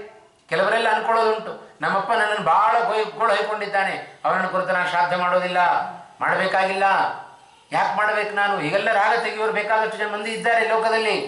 ಅದಕ್ಕೆ ಪುರಾಣ ಹೇಳಿತು, ಶ್ರಾದ್ದವನ್ನು ನಿನ್ನಪ್ಪ ಹೇಗೆ ಇರಲಿ, ಮಗನಾಗಿ ನಿನ್ನ ಕರ್ತವ್ಯ ಶ್ರಾದ್ದವನ್ನು ಮಾಡಬೇಕಾದ್ರೆ ನೀ ಮಾಡು. ಹಾಗಾಗಿಯೇ ನೋಡ್ರಿ, ಸಾಕ್ಷಾತ್ ಭಗವಂತನೇ ಎಲ್ಲ ಕೌರವರಿಗೆ ಸತ್ತ ನಂತರದಲ್ಲಿ ಶ್ರಾದ್ದ ಮಾಡಿಸ್ತಾನೆ, ಅಂತ್ಯ ಸಂಸ್ಕಾರವನ್ನು ಮಾಡ್ರಿ ಅಂತ ಹೇಳಿ ಮಾಡಿಸ್ತಾನೆ ಕೃಷ್ಣ ಪರಮಾತ್ಮ. ಅದೇ ರಾಮಾಯಣದಲ್ಲಿ ರಾಮನಾಗಿ ಅವತಾರವನ್ನು ಮಾಡಿದಾಗ ತಮ್ಮನಾದ ವಿಭೀಷಣ ಕೈಯಲ್ಲಿ ರಾವಣನಿಗೂ ಸಂಸ್ಕಾರವನ್ನು ಮಾಡಿಸಿದ. ಮಾಡಬೇಕಾದ ಜ್ಞಾತಿಗಳ ಕರ್ತವ್ಯ ಅದು. ಅವರು ಹೇಗೆ ಇರಲಿ, ನಿನ್ನ ಕರ್ತವ್ಯ ನೀನು ಮಾಡು, ನೀನು ಕರ್ತವ್ಯ ಬಿಟ್ಟ್ಯೋ ನೀನು ಕರ್ತವ್ಯ ಭ್ರಷ್ಟನಾಗ್ತಿ. ಪಾಪ ಯಾರಿಗೆ? ನಿನಗೇ ಪಾಪ. ಶ್ರಾದ್ದವನ್ನು ಮಾಡಿಬಿಟ್ರೆ, ಅದಕ್ಕೆ ಹೇಳೋದು, ಶ್ರಾದ್ದವನ್ನು ನಾನು ನನ್ನ ಅಪ್ಪನಿಗೇ ಮಾಡ್ತಾ ಇದ್ದೇನೆ ತಿಳ್ಕೊಂಡ್ರೆ ಅಲ್ಲಿ ಸಮಸ್ಯೆ ಬರುತ್ತೆ. ನೀನು ನಿನ್ನ ಅಪ್ಪನಿಗೆ ಶ್ರಾದ್ದ ಮಾಡೋದಲ್ಲ, ನಾವು ಯಾರು ನಮ್ಮ ಅಪ್ಪನಿಗೆ ಅವರಪ್ಪನಿಗೆ ಶ್ರಾದ್ದ ಮಾಡೋದಲ್ಲ. ನಾವು ಮಾಡೋದೆಲ್ಲ ಶ್ರಾದ್ದವನ್ನು ಆ ಪಿತೃಪಿತಾಮಹ ಪ್ರಪಿತಾಮಹರು ಅಂತ ಹೇಳಿದರೆ ಆ ಪಿತೃ ದೇವತೆಗಳಿಗೆ ಶ್ರಾದ್ದವನ್ನು ಕೊಡೋದೇ ವಿನಃ ನೇರವಾಗಿ ನಮ್ಮ ಪಿತೃಗಳಿಗೆ ಕೊಡೋದಲ್ಲ. ಅದಕ್ಕೋಸ್ಕರವೇ ಭಗವಂತ ಪಿತೃಗಣ ಅಂತ ಮಾಡಿಟ್ಟಿದ್ದಾನೆ. ಯಾಕೆಂದರೆ ನೋಡ್ರಿ, ನಮ್ಮ ಅಪ್ಪನಿಗೆ ನಾನು ಪಿಂಡ ಕೊಡ್ತೇನೆ ಅಂತ ಹೇಳಿದರೆ ಆ ಪಿಂಡ ಅಂದರೆ ಏನು? ಪಿತೃಗಳಿಗೊಂದು ಆಹಾರ. ಅದು ನಮ್ಮ ತಂದೆಗೆ ನಾನು ಕೊಡ್ತೇನೆ ಅಂತ ಕೂತ್ಬಿಟ್ರೆ ಎಲ್ಲಿದ್ದಾನವ ಅಪ್ಪ ಗೊತ್ತಿಲ್ಲ. ನಮ್ಮ ಜನ್ಮ ಬಹಳ ಸೂಕ್ಷ್ಮ ಇದೆ. ನಾವು ಹಿಂದೆ ಹೇಗಿದ್ದೇವೆ ಗೊತ್ತಿಲ್ಲ, ಮುಂದೆ ಏನಾಗ್ತೇವೆ ಗೊತ್ತಿಲ್ಲ. ಹೇಗಿದೆ ನಮ್ಮ ಜೀವನ ಅಂತ ಹೇಳಿದರೆ, ನಮ್ಮ ಎಲೆ ಮುಂದೆ ಇರುವ ಆಹಾರ ಪದಾರ್ಥದಂತೆ. ಎಲೆ ಮುಂದೆ ಹಾಕಿದ್ದಾರೆ, ಪಂಚಭಕ್ಷಗಳನ್ನು ಬಡಿಸಿದ್ದಾರೆ, ತಿಂದಿಲ್ಲ ಇನ್ನು. ಆಹಾರ ಹೇಗಿದೆ ರುಚಿ ಗೊತ್ತೋ ನಮಗೆ ಗೊತ್ತಿಲ್ಲ. ಒಂದು ಕ್ಷಣ ನಾವು ಬಾಯಲ್ಲಿ ಹಾಕ್ಕೊಂಡೆವು, ಎಷ್ಟು ಹೊತ್ತಿತ್ತು ಬಾಯಲ್ಲಿ? ಒಂದೇ ಒಂದು ಕ್ಷಣ ಒಳಗೆ ಹೋಗಿ ಆಯ್ತು. ಆಮೇಲೆ ಏನಾಯ್ತು ಗೊತ್ತೋ ಗೊತ್ತಿಲ್ಲ. ಮೊದಲು ಆ ಪದಾರ್ಥಗಳ ಬಗ್ಗೆ ಗೊತ್ತಿಲ್ಲ, ನಂತರದಲ್ಲೂ ಆ ಪದಾರ್ಥಗಳ ಬಗ್ಗೆ ಪರಿಚಯ ನಮಗಿರೋದಿಲ್ಲ. ಒಂದು ಕ್ಷಣ ನಾಲಿಗೆಯಲ್ಲಿ ಇರುವಷ್ಟು ಕಾಲ ಮಾತ್ರ ಆ ಪದಾರ್ಥಗಳ ಪರಿಚಯ ನಮಗಾಗತ್ತೆ. ಹಾಗೇ ನಮ್ಮ ಜೀವನ. ಹಿಂದೆ ಯಾವ ಯಾವ ಯೋನಿಗಳಲ್ಲಿ ಹುಟ್ಟಿ ಬಂದಿದ್ದೇವೆ ಗೊತ್ತಿಲ್ಲ, ಮುಂದೆ ಎಲ್ಲಿ ಹುಟ್ಟುತ್ತೇವೆ ಗೊತ್ತಿಲ್ಲ. ಸತ್ತ ವ್ಯಕ್ತಿ ನಮ್ಮ ಮನೆಯಲ್ಲಿ ಹುಟ್ಟಿರ್ಬೋದು, ಅಥವಾ ಪ್ರಾಣಿಯಾಗಿಯೋ ಪಕ್ಷಿಯಾಗಿಯೋ ಕ್ರಿಮಿಕೀಟಗಳಾಗಿಯೋ ಎಲ್ಲಿ ಹುಟ್ಟಿರ್ತಾರೆ ಗೊತ್ತಿಲ್ಲ. ಅದಕ್ಕೋಸ್ಕರ ಭಗವಂತ ಏನು ಮಾಡಿದ? ಒಂದು ಪಿತೃಗಣ ಅಂಥೇಳಿ ಒಂದು ಸೃಷ್ಟಿಯನ್ನು ಮಾಡಿದ. ಆ ಪಿತೃ ದೇವತೆಗಳು ಯಾರ ಹೆಸರನ್ನು ಹೇಳಿ ಗೋತ್ರವನ್ನು ಹೇಳಿ ತಿಲತರ್ಪಣವನ್ನು ಕೊಡುತ್ತಾರೆಯೋ, ಪಿಂಡವನ್ನು ಪ್ರದಾನ ಮಾಡುತ್ತಾರೆಯೋ, ಅದರಿಂದ ಬಂದ ಪುಣ್ಯದ ಸುಖವನ್ನು ಆ ಜೀವ ಎಲ್ಲೇ ಇರಲಿ ಅವರಿಗೆ ಹೋಗಿ ಮುಟ್ಟಿಸುವ ಕೆಲಸವನ್ನು ಆ ದೇವತೆಗಳು ಮಾಡುತ್ತಾರೆ. ಹಾಗಾಗಿ ಪಿತೃಶ್ರಾದ್ದ ಅಂತ ಹೇಳಿದರೆ ಪಿತೃದೇವತೆಗಳ ಆರಾಧನೆ. ಹಾಗಾಗಿ ಆ ಪಿತೃದೇವತೆಗಳಿಗೆ ಭಗವಂತ ಆ ಸಾಮರ್ಥ್ಯವನ್ನು ಕೊಟ್ಟಿದ್ದಾನೆ. ಹಾಗಾಗಿ ಆ ಪಿತೃದೇವತೆಗಳು ಏನಾದರೂ ಇದು ಭಗವಂತನ ಮಾಡಿದ ವ್ಯವಸ್ಥೆ ಇದು. ಹಾಗೆ ಭಗವಂತ ಮಾಡಿದ ಈ ವ್ಯವಸ್ಥೆಯನ್ನು ನಾವು ಅಲ್ಲಗಳೆಯಲಿಕ್ಕಿಲ್ಲ. ಏನಾದರೂ ಈ ಜನ್ಮದಲ್ಲಿ ನಾವು ಏನಾದರೂ ಸುಖ ಪಡ್ತಾ ಇದ್ದೇವೆ ಅಂತ ಹೇಳಿದರೆ ನಮ್ಮ ಯಾರೋ ಮೊಮ್ಮಗನೋ ಅವನ ಮಗನೋ ಅಥವಾ ಮಗನೋ ಮೊಮ್ಮಗನೋ ಮರಿಮಗನೋ ಶ್ರಾದ್ದ ಮಾಡ್ತಾ ಇದ್ದಾನೆ ಅಂತ ಅರ್ಥ. ಅವರು ಮಾಡಿದ ಶ್ರಾದ್ದ, ಅದರ ಪುಣ್ಯ ನಮಗೆ ಸುಖದ ರೂಪದಲ್ಲಿ ಹೀಗೆ ಸಿಗ್ತಾ ಇದೆ. ಇಲ್ಲದೆ ಹೋದರೆ ಸುಖ ಪಡಲಿಕ್ಕೆ ಸಾಧ್ಯ ಇಲ್ಲ. ಹಾಗಾಗಿ ನಾವು ಮಾಡುವ ಪಿತೃಗಳನ್ನು ಉದ್ದೇಶವಾಗಿಟ್ಟುಕೊಂಡು ಮಾಡುವ ಶ್ರಾದ್ದ, ಅದರ ರೂಪದಲ್ಲಿ ಬಂದ ಪುಣ್ಯವನ್ನು ಯಾವುದೇ ರೂಪದಲ್ಲಿರಲಿ, ಗೋವಿನ ಯೋನಿಯಲ್ಲಿ ಗೋವಾಗಿ ಹುಟ್ಟಿದ್ದಾನೆಯೋ ತೃಣವನ್ನಾಗಿ ಅವನಿಗೆ ಮುಟ್ಟಿಸ್ತಾರೆ ಪಿತೃದೇವತೆಗಳು. ಮಾನವನಾಗಿ ಹುಟ್ಟಿದ್ದಾನೆಯೋ ಆಹಾರವಾಗಿ ಅನ್ನವಾಗಿ ಮುಟ್ಟಿಸ್ತಾರೆ. ದೇವತೆಯಾಗಿ ಹುಟ್ಟಿದ್ದಾನೆಯೋ ಅಮೃತವಾಗಿ ಮುಟ್ಟಿಸ್ತಾರೆ. ಇದೆಲ್ಲ ಕ್ರಮ, ಇದು ಭಗವಂತ ಮಾಡಿದ ವ್ಯವಸ್ಥೆ. ಇದೆಲ್ಲ ಶ್ರಾದ್ದದ ಮಹತ್ವ. ಹಾಗಾಗಿ ಇದನ್ನು ತಿಳಿದು ಶ್ರಾದ್ದ ಮಾಡು. ಯಾರಿಗೆ ಶ್ರಾದ್ದವನ್ನು ಮಾಡ್ತಾ ಇದ್ದೇವೆ? ಇದೆಲ್ಲ ಜನಮೇಜಯ ಕೇಳಿದ್ದಕ್ಕೆ ವೈಶಂಪಾಯನರು ಇಷ್ಟೆಲ್ಲ ದೀರ್ಘವಾದ ಉತ್ತರವನ್ನು ಕೊಡ್ತಾ ಇದ್ದಾರೆ. ಇವತ್ತು ಶ್ರಾದ್ದವನ್ನು ನಾವೆಲ್ಲ ಮಾಡ್ತೇವೋ ಇಲ್ವೋ? ಶ್ರಾದ್ದದ ಬಗ್ಗೆ ತಿಳ್ಕೊಳ್ಬೇಕೋ ಬೇಡೋ? ತಿಳ್ಕೊಳ್ಬೇಕು.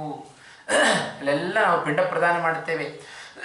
ಪಿಂಡಕ್ಕೆ ಷೋಡಶೋಪಚಾರ ಪೂಜೆಯನ್ನು ಮಾಡುತ್ತೇವೆ. ಪಾರ್ವಣಸ್ಥ ಪಿತೃದೇವತಾಭ್ಯೋ ನಮಃ. ನೋಡ್ರಿ, ಪಿತೃದೇವತಾಭ್ಯೋ ನಮಃ ಅಂತ ಹೇಳ್ತೇವೆ.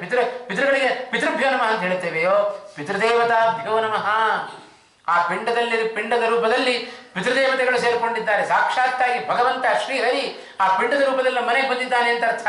ಹಾಗಾಗಿ ಆ ಸಾಕ್ಷಾತ್ತಾಗಿ ಭಗವಂತನಿಗೆ ನಾವು ಷೋಡಶೋಪಚಾರ ಪೂಜೆಯನ್ನು ಮಾಡ್ತಾ ಇದ್ದೇನೆ. ಆ ಪಿತೃಗಳ ಅಂತರ್ಗತನಾಗಿ ಭಗವಂತ ಈ ರೂಪದಲ್ಲಿ ಬಂದಿದ್ದಾನೆ ಅಂತ ನಮ್ಮಲ್ಲಿ ಶ್ರಾದ್ದದ ಸಂದರ್ಭದಲ್ಲಿ ಅನುಸಂಧಾನ ಇರಬೇಕು. ಆಗ ಪಿತೃದೇವತೆಗಳ ಅನುಗ್ರಹ ನಮಗಾಗಲಿಕ್ಕೆ ಸಾಧ್ಯ. ಪಿತೃದೇವತೆಗಳ ಅನುಗ್ರಹ ನಮಗಾಗಿ ಬಿಡುತ್ತೋ ನಮಗೆ ಯಾರ ಭಯ ಇಲ್ಲ, ನಮಗೆ ಸಂತಾನದ ಭಯವೇ ಇಲ್ಲ. ಆ ಎಲ್ಲ ಸಂತಾನದ ಭಯವನ್ನು ಅವರು ಹೋಗಲಾಡಿಸಿ ಬಿಡುತ್ತಾರೆ ಪಿತೃಗಳು. ಹಾಗಾಗಿ ಯಾರು ಶ್ರದ್ಧೆಯಿಂದ ಶ್ರಾದ್ದವನ್ನು ಮಾಡುತ್ತಾರೆಯೋ ಅವರು ಇದ್ದಾಗಲೂ ಸುಖ ಪಡುತ್ತಾರೆ, ಸತ್ತ ನಂತರದಲ್ಲಿ ಸುಖವನ್ನು ಪಡುತ್ತಾರೆ. ಇಹಚ ಮೋದತೆ ಪರತ್ರಚ ಮೋದತೆ ಪ್ರೇತ್ಯಚ ಮೋದತೆ. ಸತ್ತ ನಂತರದೂ ಅವರಿಗೆ ವಿಶೇಷವಾದ ಸುಖವನ್ನು ಆ ಪಿತೃದೇವತೆಗಳು ಕೊಟ್ಟು ಬಿಡುತ್ತಾರೆ. ಶ್ರಾದ್ದವೊಂದೇ ನಮ್ಮನ್ನು ಆ ಪಿತೃ ಋಣದಿಂದ ಪರಿಹಾರ ಮಾಡಲಿಕ್ಕೆ ಸಾಧ್ಯ. ಹೌದಲ್ಲ? ಪಿತೃದೇವತೆಗಳಿಗಲ್ಲ, ಪಿತೃದೇವತೆಗಳ ಆರಾಧನೆ ಅಂತ ಹೇಳಿದರೆ ನಾವು ಬೇರೆ ರೀತಿಯಲ್ಲಿ ಮಾಡೋಣ. ಈ ಮೂಲಕ ಯಾಕೆ ಮಾಡಬೇಕು ಅಂತ ಹೇಳಿದರೆ ಆ ಪಿತೃಗಳ ಋಣ ಪರಿಹಾರ ಆಗಬೇಕು ಅಂತಾದರೆ ಶ್ರಾದ್ದವನ್ನು ವ್ಯಕ್ತಿ ತಾನು ಮಾಡಲೇಬೇಕು ಅಂತ ಹೇಳ್ತಾರೆ. ಹಾಗಾಗಿ ಒಂದು ವೇಳೆ ಏನಾದರೂ ನಾವು ಅದನ್ನು ಮಾಡಲಿಲ್ಲ ಅಂತ ಹೇಳಿದರೆ ಆ ಪಿತೃ ಋಣ ನಮ್ಮ ಮೇಲೆ ಹಾಗೆ ಉಳಿದು ಬಿಡುತ್ತೆ. ಆ ಋಣ ತೀರಿಸಿಕೊಳ್ಳಬೇಕಾದ್ರೆ ಬಹಳ ಕಷ್ಟಪಡಬೇಕು. ಹಾಗಾಗಿ ನಮ್ಮ ಮೇಲೆ ಅನೇಕ ಋಣಗಳಿದ್ದಾವೆ. ಪಿತೃ ಋಣ ಇದೆ, ದೇವ ಋಣ ಇದೆ, ಋಷಿ ಋಣ ಇದೆ. ಎಲ್ಲ ಋಣಗಳನ್ನು ನಾವು ಪರಿಹಾರ ಮಾಡಿಕೊಳ್ಬೇಕೋ ಬೇಡೋ?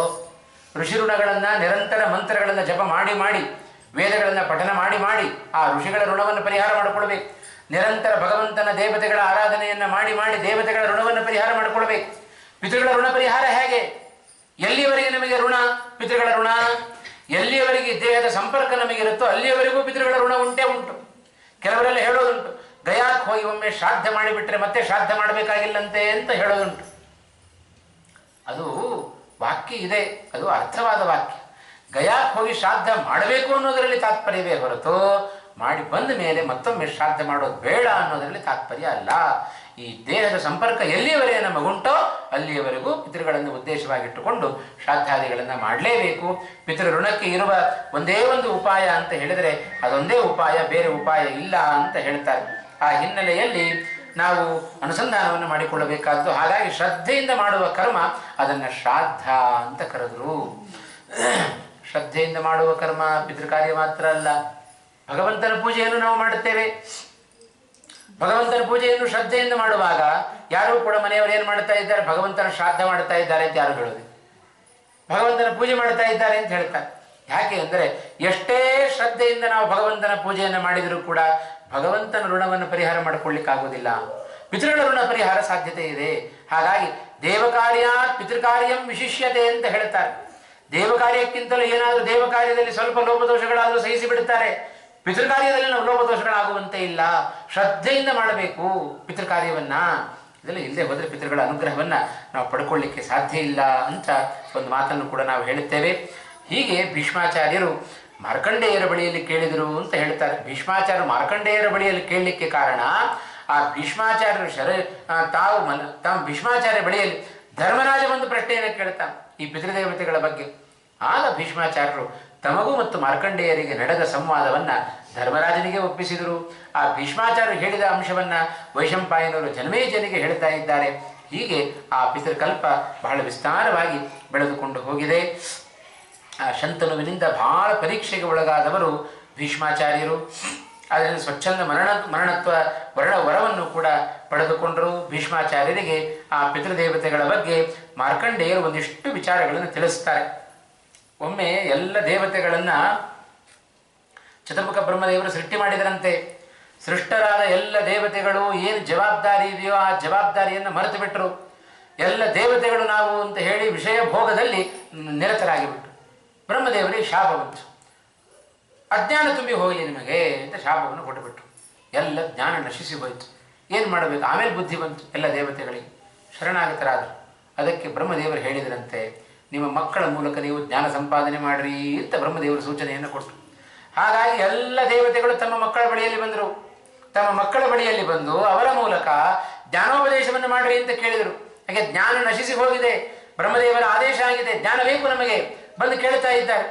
ಆ ಮಕ್ಕಳು ಏನು ಮಾಡಿದರು?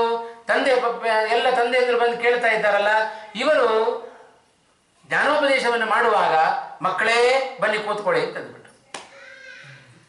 ಆಗ ಈ ದೇವತೆಗಳಿಗೆಲ್ಲ ಕೆಟ್ಟ ಸಿಟ್ಟು ಬಂತು. ನಮ್ಮ ಮಕ್ಕಳೇ ನಮ್ಮನ್ನು ಮಕ್ಕಳು ಅಂತ ಕರೆದು ಬಿಟ್ರಲ್ಲ ಅಂತೇಳಿ ಜ್ಞಾನೋಪದೇಶವನ್ನು ಪಡ್ಕೊಂಡ್ರು. ಬ್ರಹ್ಮದೇವರ ಬಳಿಗೆ ಹೋದ್ರು. ಮತ್ತೆ ಹೋಗಿ ಕೇಳ್ತಾ ಇದ್ದಾರೆ, ಸ್ವಾಮಿ ಏನು ಮಾಡೋದು? ನಮ್ಮ ಮಕ್ಕಳೇ ನಮ್ಮನ್ನು ಮಕ್ಕಳು ಅಂತ ಕರೆದು ಬಿಟ್ರಲ್ಲ, ಏನು ಮಾಡೋದು? ಯಾಕೆ ಆಗಬಾರದು ಅಂತಂದ್ರಂತೆ ಚತುರ್ಮುಖ ಬ್ರಹ್ಮದೇವರು. ಅವರಿಗೂ ನೀವು ಪಿತೃಗಳು ಹೌದು, ಅವರೂ ಪಿತೃಗಳು ಹೌದು. ನೀವು ಅವರಿಗೆ ಶರೀರವನ್ನು ಕೊಟ್ಟಿದ್ದೀರಿ, ಆದ್ದರಿಂದ ಅವರು ನಿಮಗೆ ಪಿತೃಗಳು. ಅವರು ನಿಮಗೆ ಜ್ಞಾನವನ್ನು ಕೊಟ್ಟಿದ್ದಾರೆ, ಅದರಿಂದ ಅವರು ನಿಮಗೆ ಪಿತೃಗಳು ಆಗಿಬಿಡುತ್ತಾರೆ. ಇದೇ ಜನಮೇಜಯ ತಾನು ಕೇಳಿದ್ದು. ಈ ಪಿತೃಗಳನ್ನು ದೇವತೆಗಳು ಪಿತೃಗಳು ಅಂತ ಆರಾಧನೆ ಮಾಡ್ತಾರಲ್ಲ, ಯಾಕೆ ಅಂತ ಕೇಳಿದ್ದಕ್ಕೆ ಮಾರ್ಕಂಡೇಯರ ಭೀಷ್ಮರ ನಡುವೆ ನಡೆದ ಸಂವಾದ ಬಹಳ ವಿಸ್ತಾರವಾಗಿದೆ. ಅದನ್ನು ಸಂಕ್ಷೇಪವಾಗಿ ನಾವು ನೋಡಲಿಕ್ಕೆ ಸಾಧ್ಯತೆ ಉಂಟು. ಹೀಗೆ ಶ್ರಾದ್ದದ ವಿಚಾರ ಬಂದಾಗ, ಶ್ರಾದ್ದಾತ್ ಪರತರಾನ್ನಾಸ್ತಿ ಶ್ರೇಯಸ್ಕರ ಮುದಾಹೃತಂ ತಸ್ಮಾತ್ ಸರ್ವ ಪ್ರಯತ್ನೇನ ಶ್ರಾದ್ದಂ ಕುರ್ಯಾತ್ ವಿಚಕ್ಷಣ. ನಮ್ಮ ಜೀವನದಲ್ಲಿ ಶ್ರಾದ್ದಕ್ಕಿಂತ ದೊಡ್ಡ ಶ್ರೇಯಸ್ಕರವಾದ ಕರ್ಮ ಮತ್ತೊಂದಿಲ್ಲ. ಹಾಗಾಗಿ ಶ್ರದ್ಧೆಯಿಂದ ಮಾಡು. ಶ್ರದ್ಧೆಯಾದೇಯಂ, ಪಿತೃಗಳಿಗೆ ಶ್ರದ್ಧೆಯಿಂದ ಪಿಂಡ ಪ್ರದಾನ ಮಾಡು. ಬ್ರಾಹ್ಮಣರಿಗೆ ದಾನವನ್ನು ಮಾಡು. ಇದೇ ಸಂದರ್ಭದಲ್ಲಿ ತಿಳ್ಕೊಳ್ಬೇಕಾದ್ದು, ಶ್ರಾದ್ದವನ್ನು ಮಾಡುವಾಗ ಆ ಪಿತೃದೇವತೆಗಳ ಅನುಗ್ರಹವನ್ನು ನಾವು ಸಂಪಾದನೆ ಮಾಡಬೇಕು ಅಂತಾದರೆ ಮನೆಗೆ ಬ್ರಾಹ್ಮಣರನ್ನು ಕರಿಬೇಕಂತೆ. ಶ್ರಾದ್ದ ಅಂತಾದರೆ 3 ವಿಶೇಷವಾಗಿ ಬೇಕೇ ಬೇಕು. ಒಂದು ದರ್ಭೆ, ಮತ್ತೊಂದು ಎಳ್ಳು, ಮತ್ತೊಂದು ಬ್ರಾಹ್ಮಣರು. ಈ 3 ಇಲ್ಲದೆ ಹೋದರೆ ಶ್ರಾದ್ದ ನಡೆಯೋದೇ ಇಲ್ಲ. ಮಾಡಿದರೆ ಪ್ರಯೋಜನ ಇಲ್ಲ ಅಂತ ಅರ್ಥ. ಹೊಳೆಯಲ್ಲಿ ಹುಣಸೆ ಹಣ್ಣು ತೊಳೆದ ಹಾಗೆ, ಬೂದಿಯಲ್ಲಿ ಹೋಮ ಮಾಡಿದ ಹಾಗೆ, ಏನು ಉಪಯೋಗ ಇಲ್ಲ. ಯಾಕೆ ಬೇಕು ಈ 3 ಅಂತ ಹೇಳಿದರೆ, ಅದಕ್ಕೆ ಕೃಷ್ಣ ಗರುಡ ಪುರಾಣದಲ್ಲಿ ಹೇಳ್ತಾನೆ. ಅದನ್ನು ಸ್ಪಷ್ಟವಾಗಿ ಹೇಳುವಾಗ, ದರ್ಭೆ ಅದು ವರಾಹರೂಪಿಯಾದ ಭಗವಂತನ ರೋಮದಿಂದ ಹುಟ್ಟಿಕೊಂಡದ್ದು. ಎಳ್ಳು ಭಗವಂತನ ಬೆವರಿನಿಂದ ಹುಟ್ಟಿಕೊಂಡದ್ದು. ಬೆವರಿನಿಂದ ಹುಟ್ಟಿಕೊಂಡದ್ದು ಅಂತ ಹೇಳಿದರೆ ನಮಗೂ ಬೆವರು ಬರುತ್ತೆ, ಆಗ ಭಗವಂತನಿಗೂ ಬೆವರು ಬಂತೇನೋ? ಹಾಗೆ ನಮ್ಮಂತೆ ಪಾಂಚಭೌತಿಕ ಶರೀರ ಭಗವಂತನದ್ದು ಅಂತ ತಿಳ್ಕೊಳ್ಬೇಡ್ರಿ. ಬೆವರು ಇಲ್ಲ ಅಂತ ಹೇಳಿಬಿಟ್ರೆ ಒಂದು ವಸ್ತು ಇಲ್ಲ ಅಂತ ಆಗಿಬಿಡುತ್ತೆ ಭಗವಂತನಲ್ಲಿ. ಅದು ಇದೆ, ಆದರೆ ನಮ್ಮ ವಸ್ತುವಿಗೆ, ನಮ್ಮಲ್ಲಿರುವ ಬೆವರಿಗೂ ಭಗವಂತನ ಬೆವರಿಗೂ ಅಜಗಜಾಂತರ ವ್ಯತ್ಯಾಸ ಇದೆ. ಭಗವಂತನಲ್ಲಿರುವ ಆ ಬೆವರಿಗೂ ಜಗತ್ತನ್ನು ಸೃಷ್ಟಿ ಮಾಡುವ ತಾಕತ್ತಿದೆ. ನಮ್ಮ ಬೆವರು ದುರ್ಗಂಧ, ಭಗವಂತನ ಬೆವರು ಸುಗಂಧ, ಎಲ್ಲ ಸಾಮರ್ಥ್ಯವನ್ನು ಪಡೆದದ್ದು. ಹಾಗಾಗಿ ಅಂಥ ಬೆವರಿನಿಂದ ಹುಟ್ಟಿದ ವಸ್ತು ಅದು ಎಳ್ಳು. ಹಾಗಾಗಿ ಎಳ್ಳು ಬೇಕು, ದರ್ಭೆ ಬೇಕು, ಮತ್ತೊಂದು ಪಿತೃಕಾರ್ಯದಲ್ಲಿ ಬೇಕಾದ್ದು ಬ್ರಾಹ್ಮಣರು. ಯಾಕೆ ಬ್ರಾಹ್ಮಣರು ಬೇಕು ಅಂತ ಹೇಳಿದ್ರೆ, ನಮಗೆ ನಮ್ಮ ಹೊಟ್ಟೆ ತುಂಬಬೇಕು ಅಂತ ಹೇಳಿದ್ರೆ ಬಾಯಿಯಲ್ಲಿ ಆಹಾರ ಹಾಕಬೇಕು. ಅದೇ ತಗೊಂಡು ಕಿವಿಯಲ್ಲಿ ಆಹಾರ ಹಾಕಿದರೆ ಹೊಟ್ಟೆ ತುಂಬೋದಿಲ್ಲ ನೋಡ್ರಿ. ಬಾಯಿಯಲ್ಲಿಯೇ ಆಹಾರ ಹಾಕಬೇಕು. ದೇವತೆಗಳಿಗೆ ಮುಖ ಯಾರು? ದೇವತೆಗಳಿಗೆ ಅಗ್ನಿ ಮುಖ. ಹಾಗೆ ಪಿತೃಗಳಿಗೆ ಯಾರು ಮುಖ? ಬ್ರಾಹ್ಮಣರೇ ಮುಖ. ನೀವು ಏನಾದರೂ ಪಿತೃಗಳಿಗೆ ನೀವು ಕೊಡಬೇಕು ನಿಮ್ಮ ಪಿತೃಗಳಿಗೆ ಅಂತಾದರೆ ಬ್ರಾಹ್ಮಣರ ಮೂಲಕವಾಗಿ ನೀವು ಕೊಟ್ರಿ ಅಂತಾದರೆ ನಿಮ್ಮ ಪಿತೃಗಳೇ ಸೇರುತ್ತೆ, ಇಲ್ಲದೆ ಹೋದರೆ ಸೇರುವುದಿಲ್ಲ. ಹಾಗಾಗಿ ಬ್ರಾಹ್ಮಣರಕ್ಕೆ ವಿಪ್ರೋಹ ದರ್ಶನಾತ್ ಕ್ಷಿಪ್ರಂ ಕ್ಷೀಯಂತೆ ಪಾಪರಾಶಯ.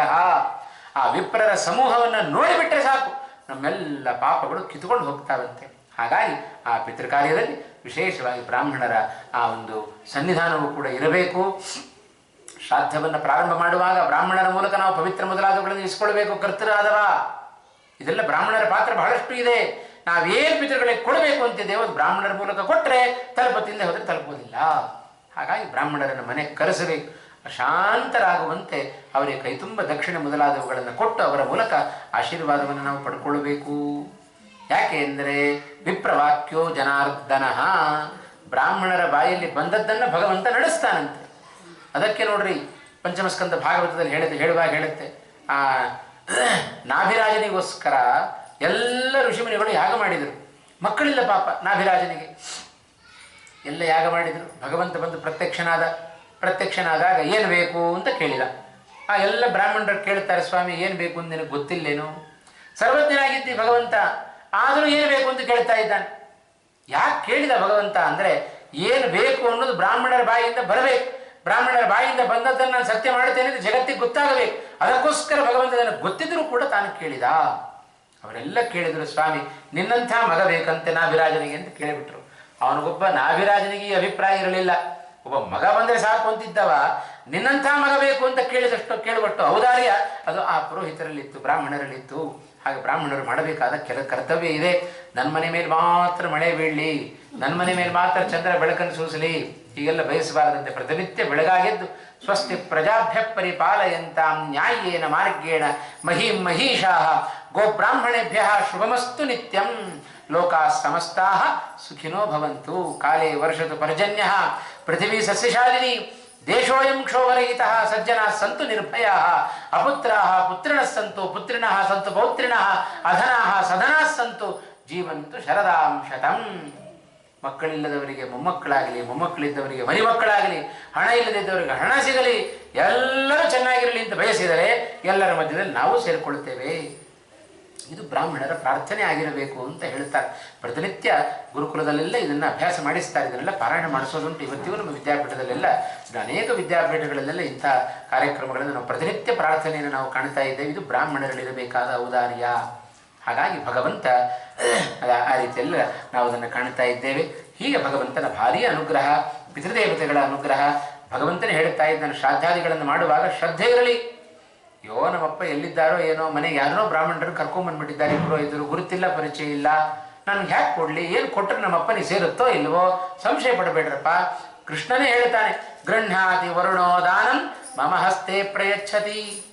ನೀವು ಕೊಟ್ಟ ಪದಾರ್ಥಗಳನ್ನು ವರುಣ ತಾನು ಸ್ವೀಕಾರ ಮಾಡಿ ನನ್ನ ಕೈಯಲ್ಲಿ ಕೊಡುತ್ತಾನೆ, ನಾನು ತಗೊಂಡಾಗ ಸೂರ್ಯನಿಗೆ ಕೊಡುತ್ತೇನೆ. ಯಾವ ಯೋನಿಯಲ್ಲಿ ಆ ಹೆಸರಿನ ವ್ಯಕ್ತಿ ಇದ್ದಾನೆಯೋ ಅವನಿಗೆ ಹೋಗಿ ಮುಟ್ಟುವ ವ್ಯವಸ್ಥೆ ಅದು ನಾನು ಮಾಡಿದ್ದೇನೆ. ಶ್ರಾದ್ದವನ್ನು ಮಾಡುವಾಗ ನಿಮಗೆ ತೃಪ್ತಿ ಸಿಗುತ್ತೋ ಇಲ್ಲೋ ಪಿತೃಗಳಿಗೆ ಸಂಶಯ ಬೇಡ, ನಿಶ್ಚಿಂತರಾಗಿ ಶ್ರಾದ್ದವನ್ನು ಮಾಡ್ರಿ. ಯಾಕೆಂದರೆ ಅನೇಕರು ಹೇಳೋದುಂಟು, ಯಾಕೆ ಶ್ರಾದ್ದ ಮಾಡ್ತೀರಿ ಬಿಡ್ರಿ, ನಿಮ್ಮಪ್ಪ ಎಲ್ಲಿ ಹೋಗಿದ್ದಾನೋ ಏನೋ, ಶ್ರಾದ್ದವನ್ನು ಮಾಡೋದು ಬೇಡ ಅಂತ ಧರ್ಮವನ್ನು ತಪ್ಪಿಸುವಂಥ ಅನೇಕ ಮಂದಿ ನಮ್ಮ ಅಕ್ಕಪಕ್ಕದಲ್ಲಿ ಇರ್ತಾರೆ. ಅಂಥವರಿಗೆಲ್ಲ ವ್ಯಾಸರು ಒಳ್ಳೆ ಉತ್ತರ ಕೊಟ್ಟರು. ಬ್ರಹ್ಮಪುರಾಣದಲ್ಲಿ ಒಂದು ದೃಷ್ಟಾಂತ ಕೊಡ್ತಾರೆ. ಇದು ಪಿತೃಗಳಿಗೆ ತೃಪ್ತಿ ಹೇಗೆ ಸಿಗತ್ತೆ ನಾವು ಮಾಡೋ ಶ್ರಾದ್ದದಿಂದ?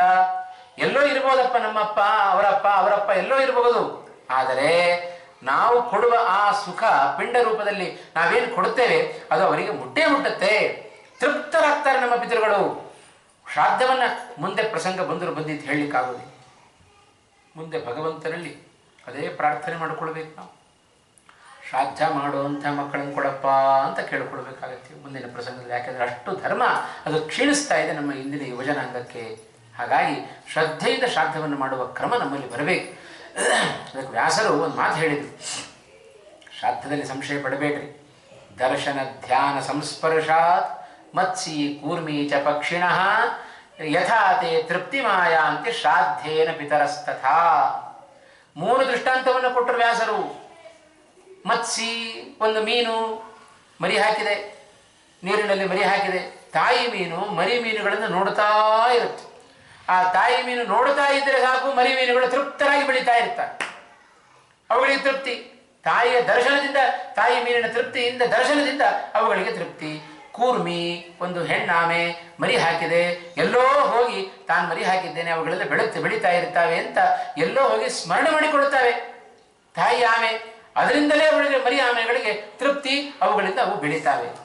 ಪಕ್ಷಿಣಃ, ಹಕ್ಕಿಗಳು ನೋಡ್ರಿ, ದರ್ಶನ ಧ್ಯಾನ ಸಂಸ್ಪರ್ಶಾತ್.